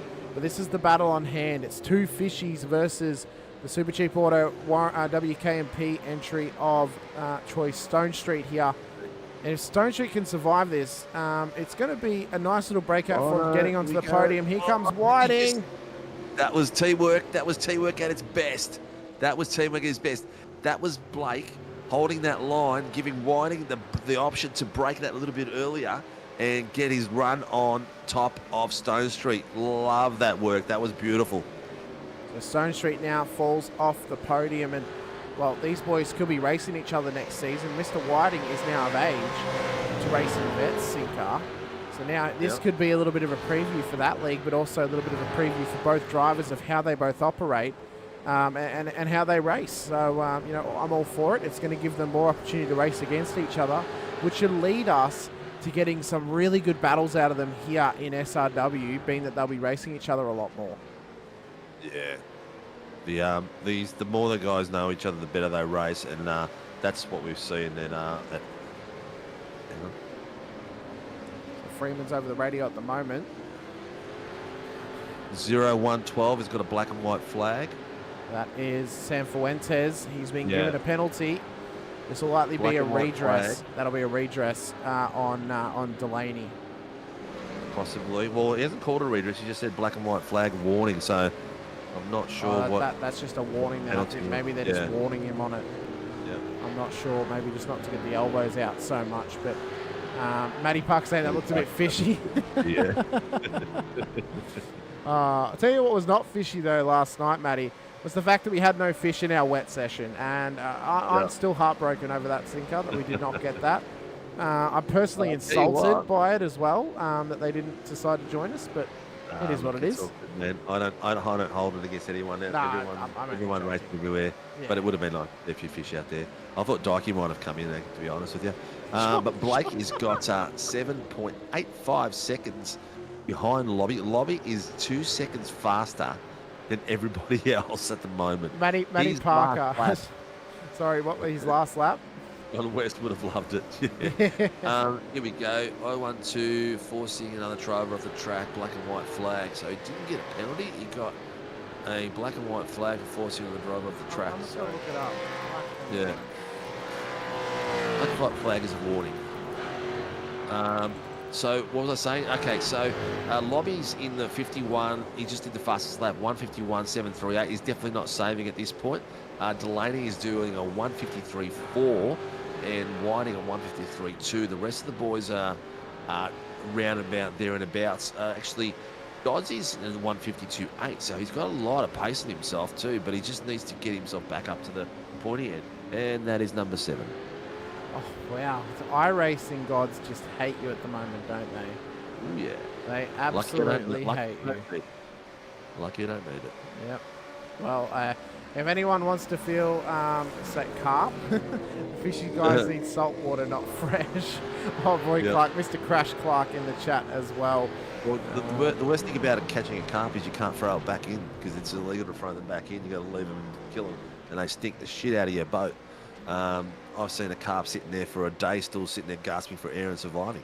Look at this, weaving across. Has done his move. 1, 2. That's it. Over and back. Blake Delaney, nicely done. Broken a little bit of traction on Whiting. I've looked up, and Whiting is 0.47, and Troy Stone Street was 0.47. Unreal. Mr. Coleman in the chat after, unfortunately, unable to finish this race here tonight, but Delaney's gone off. Whiting's going to go P2. Stone Street's going to go up the inside. Coleman's just said most people don't have luck catching fish first. Well, we'll have to wait and see if these guys can get Troy Stone Street hook, line and sinker off the podium here tonight. Did he just miss his break point then?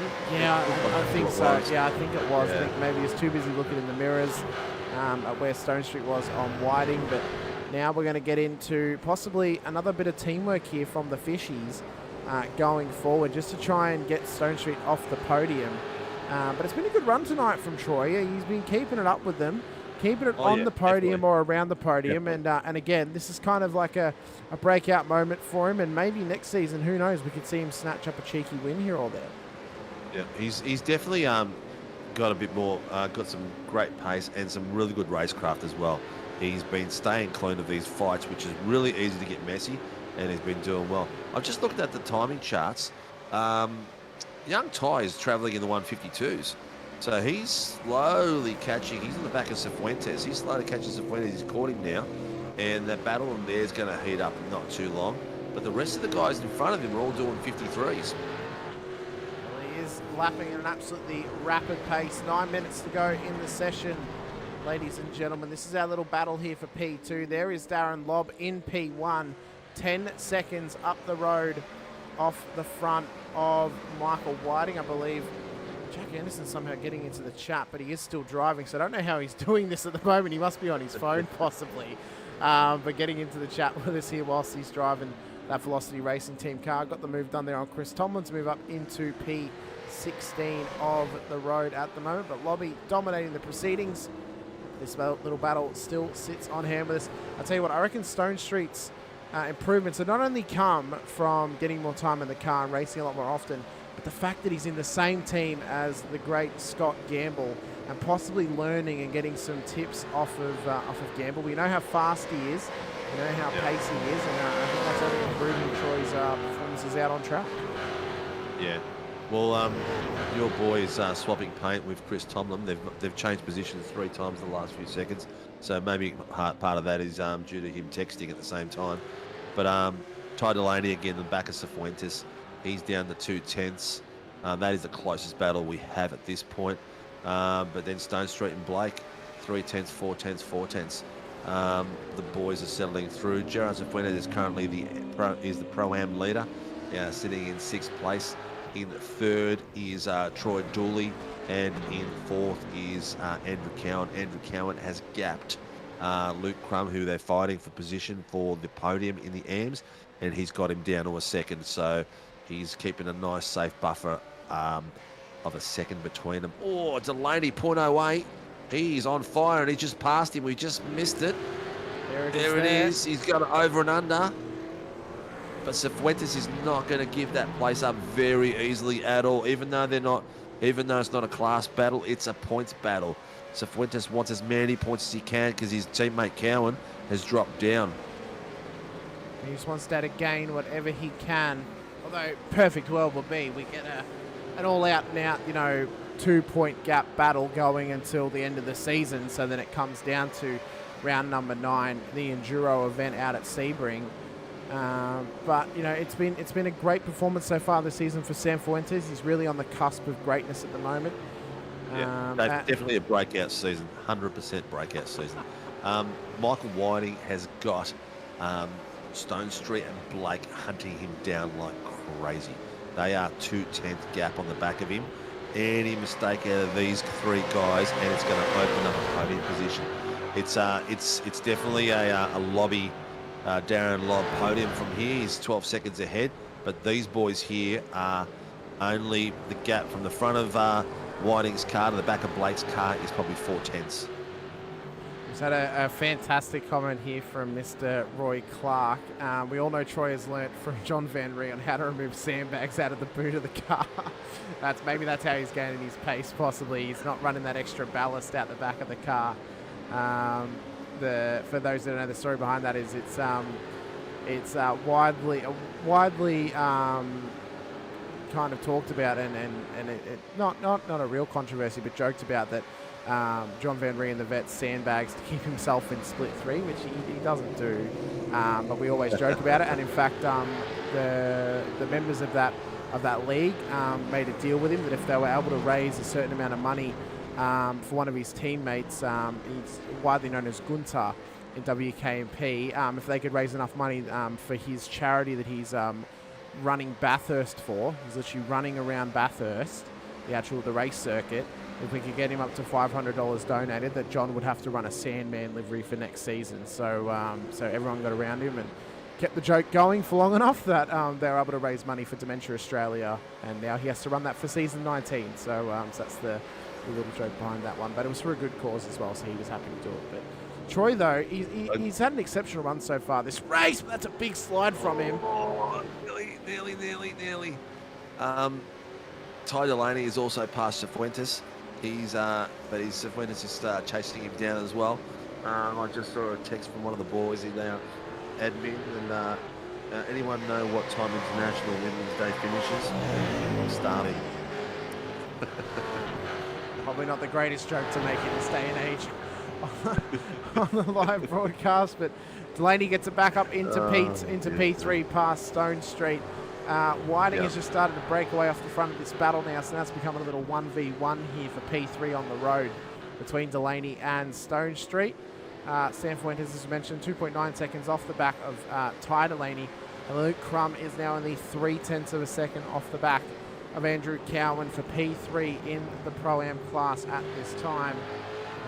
As we continue on, Colin saying one of your best sinker. If we waited, if we had a bit more time, we'd get our traditional battles back of Delaney and Dodds. The young minnow is slowly catching Dodds, but I don't think he'll reach him in time before the end of the race. But we have literally 3 minutes left, so probably 2 laps for the white flag, and we have got Darren Lobb gapping it like crazy at 11.33. Michael Whiting in second place with Blake Delaney 1.3 behind, and Troy Stone Street 0.6. So they are in a little battle of their own. Then from there on, where everyone's sitting in about 1 second to 2 seconds. Harry Dodds is in 5th, Ty Delaney 6th. Gerard Cifuentes is 7th, leading the Pro-Ams in 7th position. Brad Doble in 8th, Anthony Visma in 9th. He is 1 place down. Troy Dooley in 10th for 2nd in the Pro-Ams. David Kirby in 11th, Andrew Cowan 13th, 12th for 3rd position. Our biggest mover and shaker so far is Blake Delaney, 11 places up. Darren Lobb 9 places up. So some sensational driving out there. The battles that are happening all throughout the field. Anderson versus Tomlin. This has still been heating up over the last couple of laps. This is the battle for P16 on the road, but they're still going at it like they're racing for sheep stations, so they're not giving anything up. They've got Whiting coming up on the back of them at the moment, so we'll be able to catch the P2 battle as it starts to form as well. Anderson wants it round the outside of Tomlin. Can he get it done here into what would be the final corner on the eastern layout of this circuit? Once it's done, boys, even down the back, they're all fighting for the crumbs, and that's good to see. No pun intended, because Tomlin is Luke Crum's teammate. But mate, we are down to the white flag. Has it come out? No, it hasn't. No, Lobby's about to come around the final couple of corners. I think there's going to be enough time for. Oh no, I think it's going to be white flag this time. It's got to be white flag. It's a minute 50 long lap at its fastest pace. So Lobby's going to come down to start what we suspect is the final lap now. No one on the podium waving flags for us. Damn you, Barney! I did have a bit of a laugh before while you were talking, because I was watching Blake Delaney behind Michael Whiting flashing his lights like crazy. Or getting into his face from behind, so he's catching him a little bit. It is the final lap. Lobby is on the final lap. Barney couldn't be bothered coming out, so race control told us instead. So Lobby... Delaney is going for it. Ty or Blake? No, Blake. Okay, Blake is on the back. Yeah, sorry, mate. Blake is on the back of Michael Whiting and going for it as well. He wasn't a little bit closer. Michael's just gapped him a little bit. They may be finishing in this format, I reckon. With Darren Lobb, Michael Whiting, Blake Delaney. In the Pro-Ams is Gerard Cifuentes, Troy Dooley and Andrew Cowan. Andrew Cowan has got Luke Crum fighting for a final podium position of 0.33 seconds behind him, and it won't finish there. Lobb doing it for the V8 vets. He's a wily old cat, and he's in sensational form. It's an all vets top 4 at the moment. Lobby, Whiting, Delaney, Stone Street. Lobby's going to come down the eastern circuit straight to come into the final sector of this circuit. Don't worry, Daz. We're not missing you crossing the line this time, We learned from our mistakes here. Up into the final section to come underneath the bridge for the final time. It's been a dominating performance for him all night. He won race number 1. He's continued the run of having won a race every single round so far this season. But it'll be another double for Darren Lobb here tonight out at Twin Ring Motegi. Lobby takes it home in P1 for DPR. But we've got Whiting and Delaney still battling it out. They've got Tomlin just up the road from them. I believe Anderson's dropped off the back of this. I think he might be out of proceedings. But Whiting's going to get him into P2. Delaney into P3. Stone Street just misses Killer out on the driving, podium. killer driving. Andrew Cowan is going to be pumping it as well because Luke Crumb is like 3/10 behind him, fighting for that final position of the podium. Stone Street has got himself, Cifuentes has got himself the top step. Then Troy Dooley and Cowan and Crumb are still fighting out for the last bit of crumbs. Well, Cowie gets it home at the dying embers to come home P3 in class. Travis Daly is going to come home in P14 on the road. He eventually gapped Kyle Zink by quite a gap, 16.7 seconds. In the end was the gap between Daly and Zink. Big drift from him through the final couple of corners. Just wanted to put on a show for us, I reckon, being that he is the last to finish tonight's race. But that will be how they end. Tomlin and Anderson ended their races as the leaders crossed the line, as they got lapped in on the very last lap was when they got lapped there. So they will come home. But it was a good race from all. Some good little battles out there. A couple of little moments for some of the drivers, though, Sinker. But all in all, what a race it was from Mr. Lobb. Yeah. And he just extends his lead in this championship by a little bit more, being that Dyson is not here once again here tonight. Yep, Blake's trying to do some drifting out there. He is on the dirt a little bit, but he is, here he is. He's got the waggle going. He hasn't been in the car for a bit. He's moving home and moving house and all that sort of stuff all in one go. It's good to have it's good to see all the fish back in one pond again. So we can see him here just fishtailing that Commodore. But it's this man that is the talk of the hour. Can he lock in the winning of this championship in the next couple of races? I think we're going to have to do some maths, man. I think how much I hate doing the maths. We're going to have to do some maths before the next race and see where he is at. I'll do some quick maths for us here just for a second. So if we just scroll down, I'll find the current standings coming into this race. Sinker, are you able to tell me how much they get for a win? I can. I'd have to go into my little black book. Well, in fact, Stone Street is P2 in the championship at the moment, without ever finishing on the podium this season. Oh, yeah, that doesn't mean anything. You know, we saw Joe Marnie win the amateurs a few seasons ago with the final win of the final round, and everything else was just podiums. So it's not a surprise. Well, if he's 94 points ahead, and that is after drop rounds. No, it's actually 90. Someone has not done their maths correctly when they've done this, because after drop rounds, Troy Stone Street's actually he's actually I do apologize. He's 94 off the back. I'm sorry. So he's 94 points back off of Lobb. Careful. Yeah, no. I've just recalibrated the maths in my head there. And I'm like, oh no, actually no, it is. Yeah. Because he's 6 points off 100 points back, but it would be above 100 points now after this race here tonight. Yeah. So what's the amount of points for a win? Let me just find it for you. I'm just on the right page. I just got to go across. Where is the season's points tab? It is.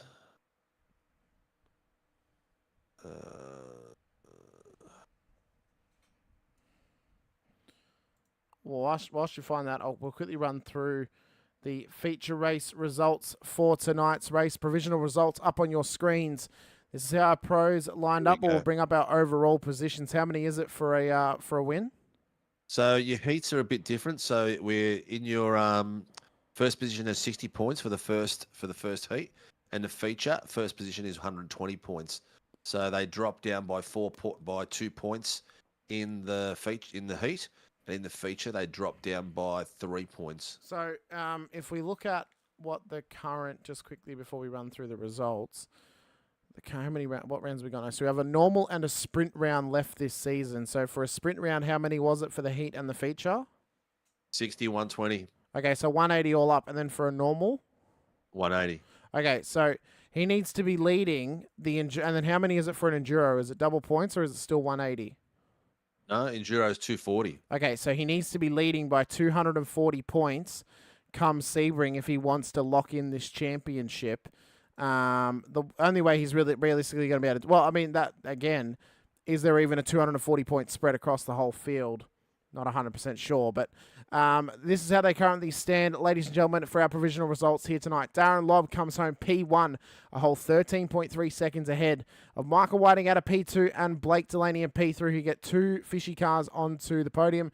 It's then Troy Stonestreet out of P4, who will extend his P2 advantage over Ty Delaney in P3 in the championship here tonight. Harry Dodds then comes home P5 ahead of Gerard Sanfuentes in P6, P1 for the Pro-Ams, ahead of Ty Delaney out of P7, with Brad Doble out of P8 and Anthony Visma in P9, and is then Troy Dooley out of P10, P2 for the Pro-Ams, and David Kirby just outside the top 10, with Andrew Cowan just getting home in P3 for the Pro-Ams, P12 on the road. It's then Luke Crum, Travis Daly, Kyle Zink, Chris Tomlin, and Jack Anderson making up the rest of our grid here tonight.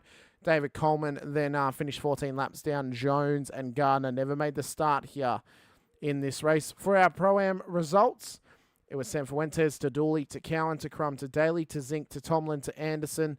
And then for our pros, this is how they lined up in the end. Lobb to Whiting to Delaney to Stonestreet to Dodds to Ty Delaney to Doble to Visma to Kirby to Coleman to Jones to Gardner.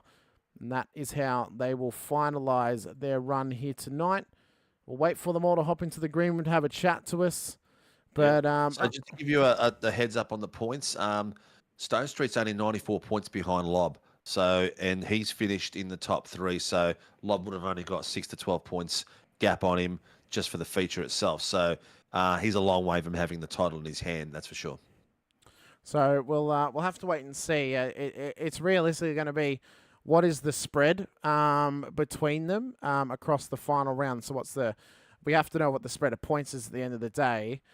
And that'll then give us the knowledge coming into the final round of what the points difference needs to be, obviously. So if the spread from P1 down to P30 is 150 points in the Enduro format, then he's only got to be leading Stone Street by 152 points to win the championship before the down race. To fifth, it's about 150, 160 points down to fifth. Okay. So there's still a lot of fighting. We had Troy Stone Street's in second, Ty Delaney third, Harry Dodds fourth, Brad Doble fifth. So those boys, that's pre tonight's results. Yeah, are all going to be fighting. So Stone Street has had a good run, and so has Darren Lobb. They will extend a little bit on the back of Ty Delaney and Harry Dodds, who had an average run for what they're usually used to. But let's get these boys in the room. We might as well bring all the Pro-Ams in because they're all performance sim racing drivers. They are. So we might as well bring them all in.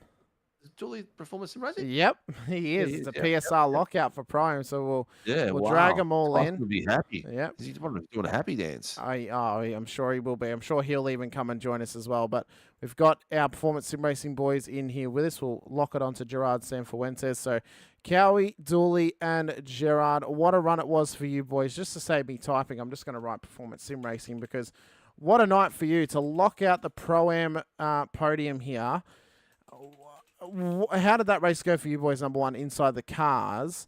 And number two, how are you guys feeling after the sprint format here tonight? And then also possibly going into next week out at Hockenheim as well? I tried to be the cork in the bottle and I got popped by Michael Whiting. Yeah, I got swamped by the fishy boys at the start there. And yeah. Oh, don't worry, Cowie got mobbed as well. Yeah, blew the tyres off a little bit. It was good fun though. But yeah, I think we just had contact around the back there, and yeah. Look, racing from all three of you guys, sensational. Mr. Cifuentes, this is your breakout season, mate. Yeah, no, it's been pretty good. I've been pretty relatively clean this year, so we had a few incidents today, but that was sort of just part of racing, I suppose. And there was no malice in it. We just sort of got caught on each other, you know. Oh, look, but it is what it is, but quality of your racing has improved. Your awareness of the cars around you has improved dramatically as well. Cowie? Yeah, 100%. It's good to see you back to your form of 2 seasons ago. A lot better at everything, mate. Everything across the street. You were a bit unfortunate tonight. You did the cork in the bottle really, really well. But it was just one of those things where it looked like it was going to happen. There was just so many around you all the time. You were being swamped left, right, and centre. How'd that feel?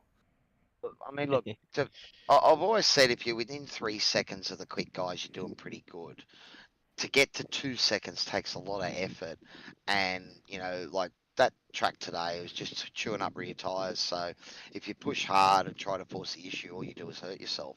It's really hard to pass, but so it's a place you can defend. But all you need is a tiny little mistake, and these guys don't need much more than a sniff. Yeah, look, I think in the back of your mind, were you thinking I've got to keep a gap between Gerard so I don't have to fight him later on? Because you had about 5 cars gap between you at most of the time. Really, man, I was happy to hang on to some points and take some points back off him because he's been taking them off me lately. But again, like last week he had a faster car, so I let him through. I didn't bother fighting him there, and we would have worked together. The same thing. Like we normally yeah, that's do. right. I mean, look at the fishy guys do. One of them opens the door and 4 of them goes through it. So yeah, 100%. Very, very smart driving. Troy, we haven't heard much from you, mate. How was your night? Yeah, pretty good, mate. A little bit of a mishap in the first race, put me back at the rear of the grid. Bit of a recovery drive, I suppose. So, yeah, good track, enjoyed it. Good to mix it with some of the bigger boys for a fair few laps. So, yeah, I enjoyed it. Totally enjoyed it. Excellent, excellent. Cowie, how fast was Dodsey off that second race coming through?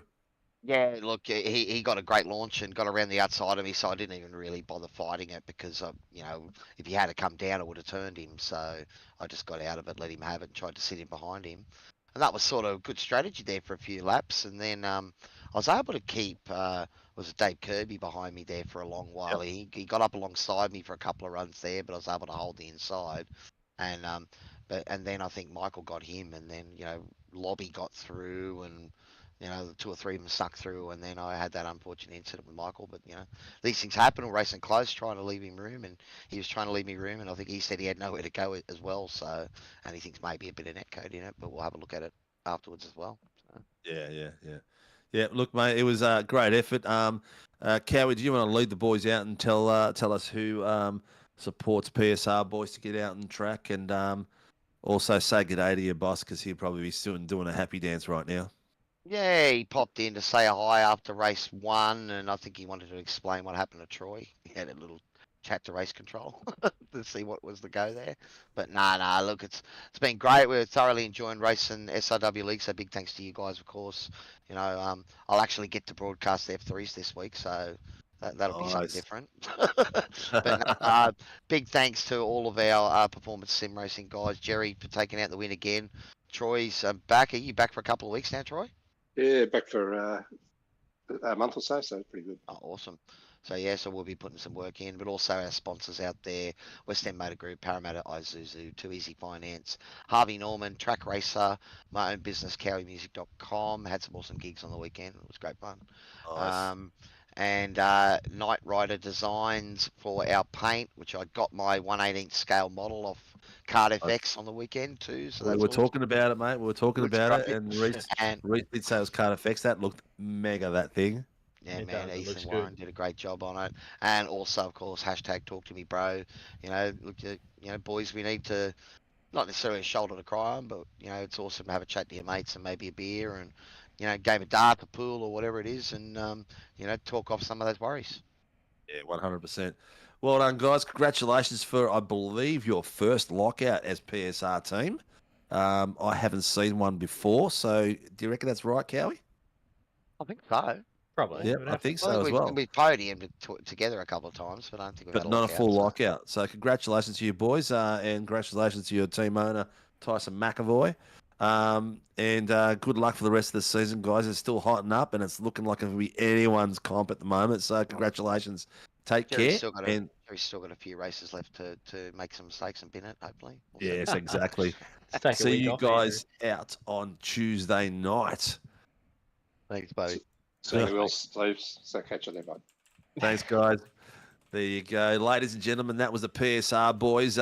Andrew Cowan, Gerard Zafuentes, and Troy Dooley, our first PSR lockout, and well done for the boys in the Pro-Ams. We have got some big fish to talk to. Who was third? It was Blake Delaney, but we might as well drag them both in. We'll chat to both of them. Blake Delaney and Michael Whiting. Two things to start with, boys. Number one, Connor Nixon wanted to say hello to you, Mr. Delaney. And number two, why were there fish out of water last night? Why were there no fish joining us for our little splash and dash around 3 different tracks and 3 different types of cars? I saw the first one was Oran Park and went, I'm good. I'm not a fan of Oran Park. Well, you could have come to Phillip Island for the SF24 or Le Mans for the IMSA. I didn't know they were running Le Mans. I saw the F3. I didn't see the other one. Otherwise, it would have been there for Le Mans. Yeah, had some real life challenges, Hamish, just moving house and what have you. But that's like what's that? Cars smashed and in the garage, and it won't get fixed for a while. Oh no. No. How's everything going, Hamish? And say good day to Connor for me. I don't know. Yeah, Connor didn't say how aware do we need to say that? Appreciate it, Connor. He's out there listening. Well, I'm sure he's out listening. Well, Blake, he put a nice post out the other day. I must say he was very complimentary of the driver that got in his way at the Pro Series and didn't mention the name on stream, which was really good. Who was it? Blake, I'm good, Blake. Lining up for obviously vets next season. Next episode, yep, next episode of not for driving. I'm way too young to drive vets. I'm a good 14 years off for driving, but lining up to continue on the broadcast. Got the podcast starting back up again next Sunday morning. Coming up into the first round. Chat about the prequel that's happening this week. Obviously, Michael, you're starting in vets for the first time this season, if I'm correct. How are you feeling going into prequel and having to bring the fight to Mr. Kirby and Mr. Delaney, who are some veterans at this point? Pretty lucky, actually, because the 2 prequel tracks are 2 of my favourites, so fingers crossed. Should be good. Looking having a good race with the boys. It's been a while. And then nice. With the boys, says the pro driver. Well, you know what? I'll tell you what. I did like the tactics tonight. It was pretty good. There was that one move that you guys did on Stone Street where Michael had taken one line and given you Blake the run, and then blocked out Stone Street, and the run was just there, and you had the draft behind him. I know it looked like a full on synchronized ballet move, mate. It was sensational watching it. I think a lot of these boys that are out there racing in teams need to have a good look at how you guys race as a team. It's sensational. Yeah, we have a bit of fun, mate. Stone Street unfortunately copped a couple of my moves tonight. He drove really well though. Yeah, I'm not being a smart ass. He drove really, really well. I can't believe how quick he is now compared to when he first started out. I can remember Dylan, who's in our team, who's been away for a bit, racing him when he started, and Troy's come a long way. Well, we were chatting about it, Blake, and we kind of mentioned, I think personally it's the gamble factor of he's now in WKMP with Mr. Gamble, who's able to train him up a little bit, and he's getting more time in the car, and I think all that's coming together to create quite a strong competitor for you fishies out there. Yeah, the pro driving vet, Scott Gamble, he is super fast. But if he shows his telemetry to those boys, he will definitely pass on some decent amount of speed. Yeah. How did you go watching young Ty the other night wrestling it out there with Dodgy? That was some of the best driving I've seen that kid do. It was sensational. He had me and Hamish on the edge of our seats with Dodgy, screaming our heads off. It was one of the best racing I've seen for a long while. The kid has lifted so many levels over the last 2 seasons. It's ridiculous. Yeah, I've got to be honest, I didn't watch that one, but I heard all about it afterwards. I think I was on the couch that night with the wife, and he came in and said he had a belter of a race with Harry. I can't remember whether he beat Harry or not, but I think he did, yeah. He did. He had a belter of a race, he reckons, with Harry the other night. But you're only as good as your last race, and he had a shocker tonight. So yes, I think he got back to 7th. Dude, Dad just brought you back to earth, Ty. He's doing well though. He's enjoying himself, and I think the boys are having fun with him coming up as well. Yeah. Well, the respect he got back from Harry was sensational. Harry had a bit of a chinwag and patted him on the back. A bit of a bromance going between the two of them. But whenever they get on track with each other, they're putting on some epic fights. So it's good to watch. And it's good to have the old man back in the saddle as well. Had that feel after a while. Finally got the sims properly set up. It took me 55 minutes to get into iRacing. I don't know what they're doing with their loading thing. Mate, whatever. It's a pain in the ass. We counted. I had 8. I wasn't racing. I was just watching. I got booted out of the session 8 times tonight. I don't think I'll be able to race this week. I don't know what the hell they've done, but they've destroyed it. Yeah. Oh, well, look, there's some interesting things happening. However, the rain will be a bit of fun. It'll be good to get some SRW rain sessions happening next year. Some accidental bad weather during the year. There will be some rain next season, 100%.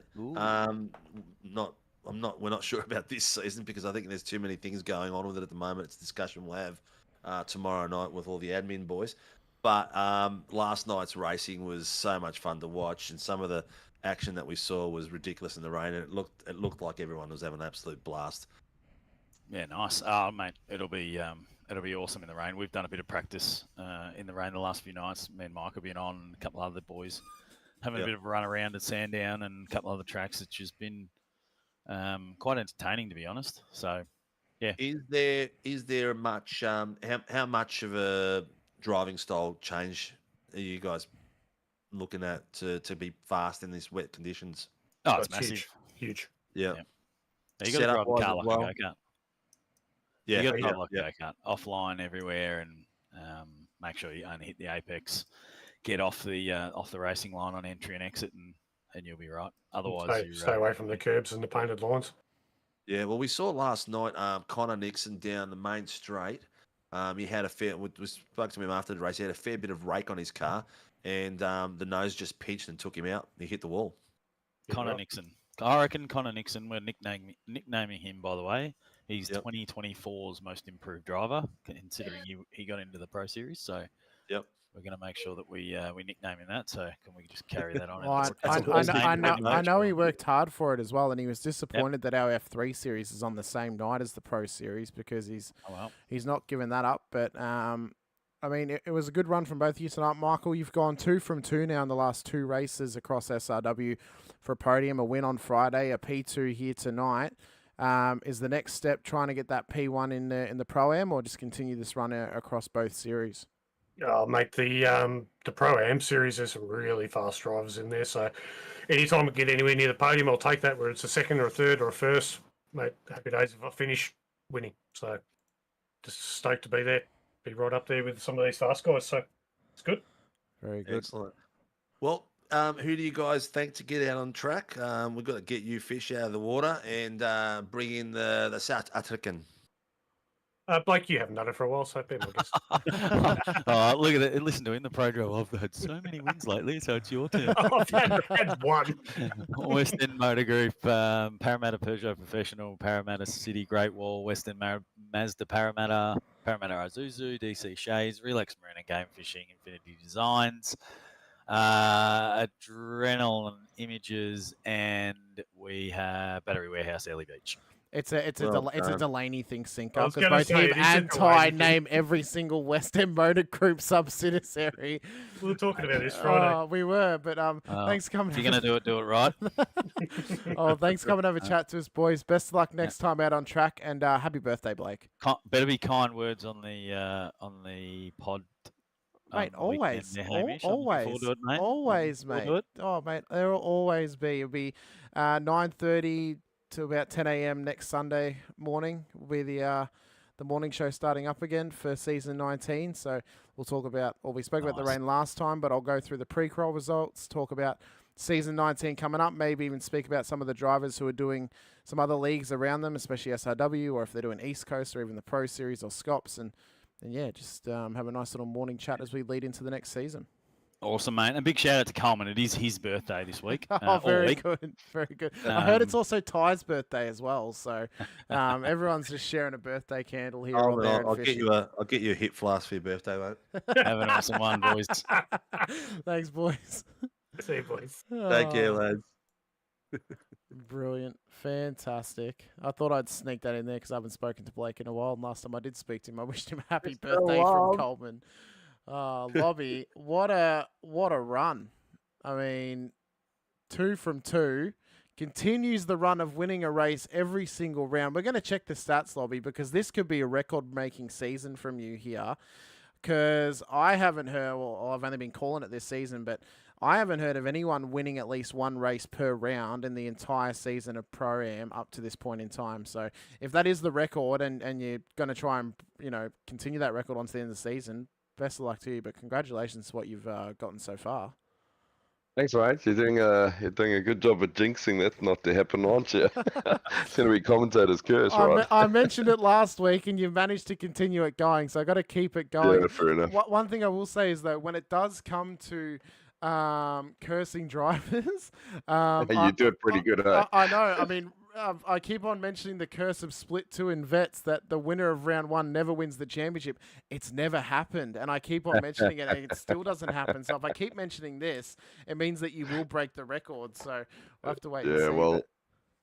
Well, that's good enough then. It's look, at the moment it's just heaps of fun, and you kind of just jump in and get a bit of time away from reality. So if there's stats that go with it, then so be it. If not, well, hopefully it's a smile on the rig at the end of the night and a good way to start the next week. So that's the most important thing, I think.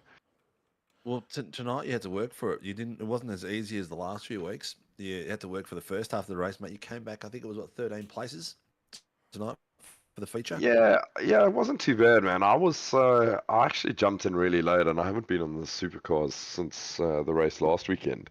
Yep. Been playing around in the rain the whole week, and I kind of jumped in and I saw Griffin Gardner in, and I thought, oh, that'll be heaps of fun. So I grabbed an old setup from a few seasons ago, which worked pretty good.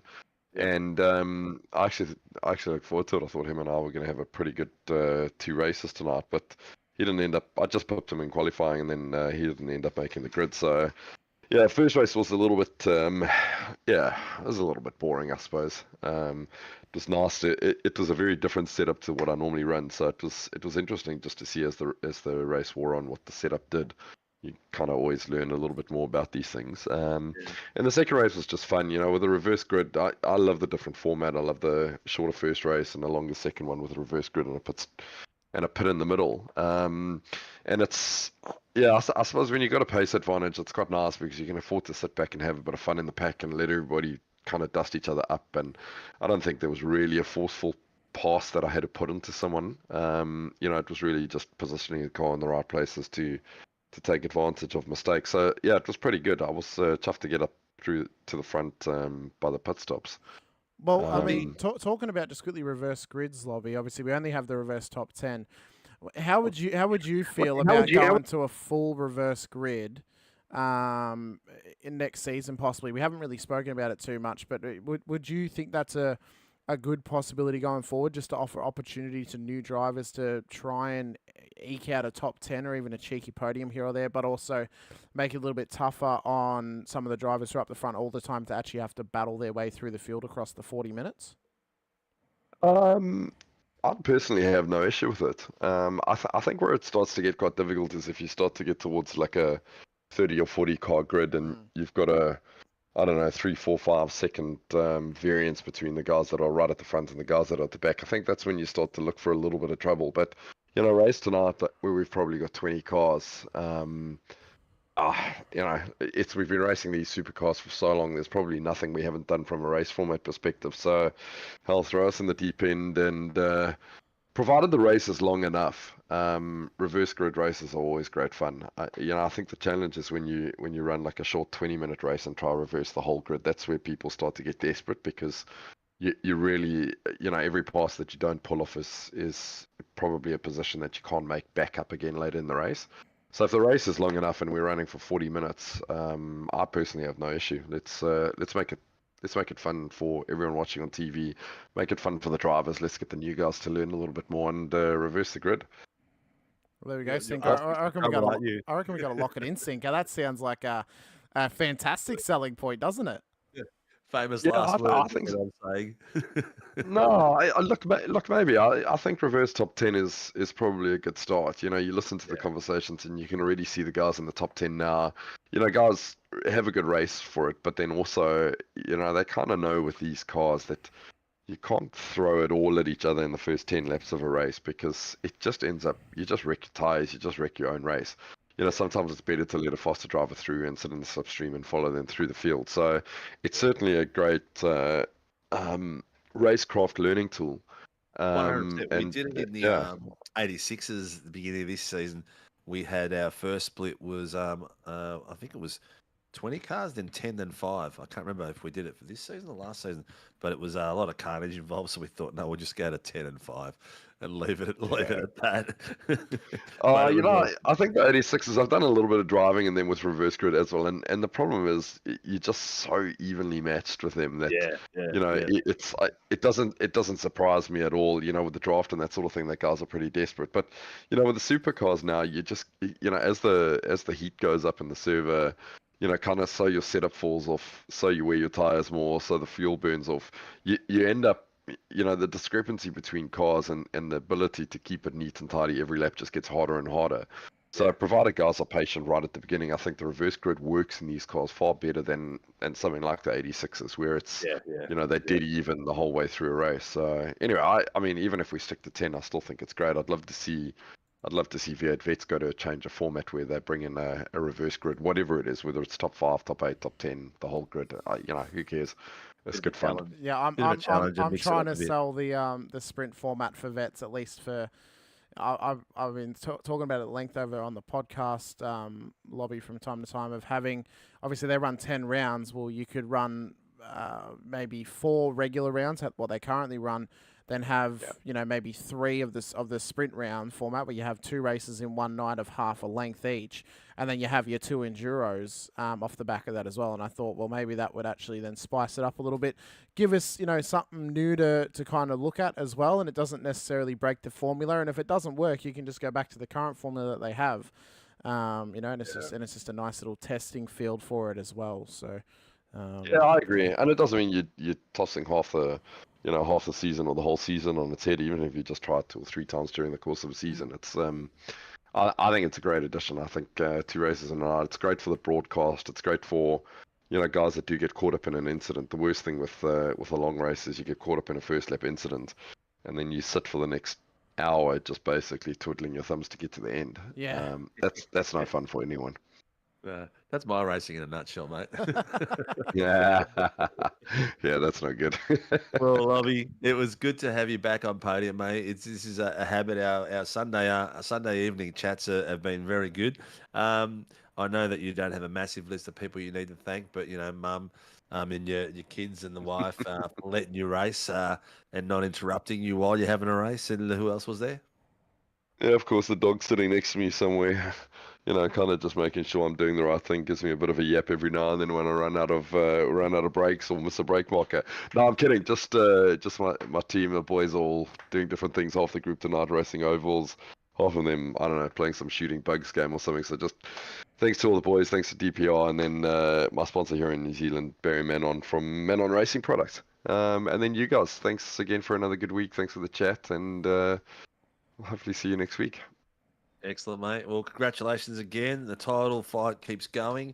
You were 94 points ahead. I think you've stretched it a little bit. He's now. I've been given it at 120 points after drop rounds is the gap between yourself and Stone Street. So we worked it out. If you can double that prior to the final round, then you'll lock out the championship before Sebring. But it's going to be pretty hard to do that across Hockenheim and Magny Core as well. But still going to be a nice fight towards the end, but it's looking like you got this lock and key at the moment. But anything can happen, can't it? Yeah, anything can. That's some racing, right? You can have disconnects and all sorts of things. So we'll worry about the championship right at the end. But going in with the points lead is always a nice time to suggest to you guys that we do a full grid, reverse grid for the next round. So I'll leave that to you guys and play around with. Anyway, have fun, guys. We'll see you next week. I love it. Thanks, All mate. right, buddy. Take care. It's a pleasure having you in the room again, mate. Good luck for the rest of the season and have a great week. Thanks, boys. You too. Well, Sinker, that will bring an end to our 6th round of the season. It's getting tight here as we come on to the end, of course. We have been updated on some points for both the Pro-Am and the amateurs after tonight's race. We mentioned it, Lobby leading that championship by 120 points onto Troy Stone Street, but Ty Delaney, P3 in the Pro Championship, only 29 points off the back of Stone Street for P2 in that title race. And then Sam Fuentes and Cowan, 80 points is the difference at the moment. So Sam Fuentes did a great job here tonight to solidify himself into that championship elect position out of P1, but again, that fight could come all the way down to the final round, and then Kyle Zinker further 104 points off the back of Cowan, so it's looking like PSR 1-2 is on the cards there for the Pro-Am class. But it's been a fantastic night of racing once again. Sinker out here at Motorsport Resort Motegi. Massive round coming up this week for the Supercar Series on Tuesday and for our Pro-Ams next Sunday night as we go to Hockenheim for round number 7. Could offer us up some absolutely fantastic racing. It's normal round, a normal round for us, so an hour-long race. Then we head out to Magny Court the week after for sprint round action. Then we end the season round number 9 at Sebring Enduro action. Top 10 shootout. All the bells and whistles. All of the pomp and circumstance. And, well, we're going to be on for an absolutely massive end to this season. Of course, our next broadcast will be tomorrow night. Motorsport Australia Formula V Nationals, which is the Motorsport Australia official series. Those guys will be running around Summit Point, which should be some absolutely magnificent action in the match boxes made in heaven. But for myself, Hamish Munro and Stephen Sinkovic, we thank you guys for joining us here tonight. Thank you to all of our series sponsors, Warren & Brown Tools, Shannon's Insurance, Shunt Scenery, Motorsport Australia, Grim Industries, NeuroPower, and DSL Rail Services. If you guys haven't already, please hit the like button, hit the subscribe as well, and the bell icon so you are notified anytime we go live with our 6 pieces of racing content across our regular racing week, including the Tuesday night Fiat Supercars series brought to you by Warren & Brown Tools, the Wednesday night Shannon's Insurance Formula 3 Nationals, the Thursday night Shannon's Insurance Toyota GR86 Nationals, which is also a Motorsport Australia official series, the Friday night Warren & Brown Tools IMSA Shadow Series, the Sunday night Warren & Brown Tools Fiat Supercars Pro-Am, and rounding out our racing week, our Monday night Motorsport Australia Formula Vs, which is a Motorsport Australia official series. But this, ladies and gentlemen, has been Sim Racing World TV. This has been the Warren & Brown Tools Fiat Supercars Pro-Am, round number 6 from Mobility Resort Motegi. I've been Hamish Munro alongside Stephen Sinkovic. Sinker, tell them what you love to tell them. Drive hard and stay safe, people, and see you all next week.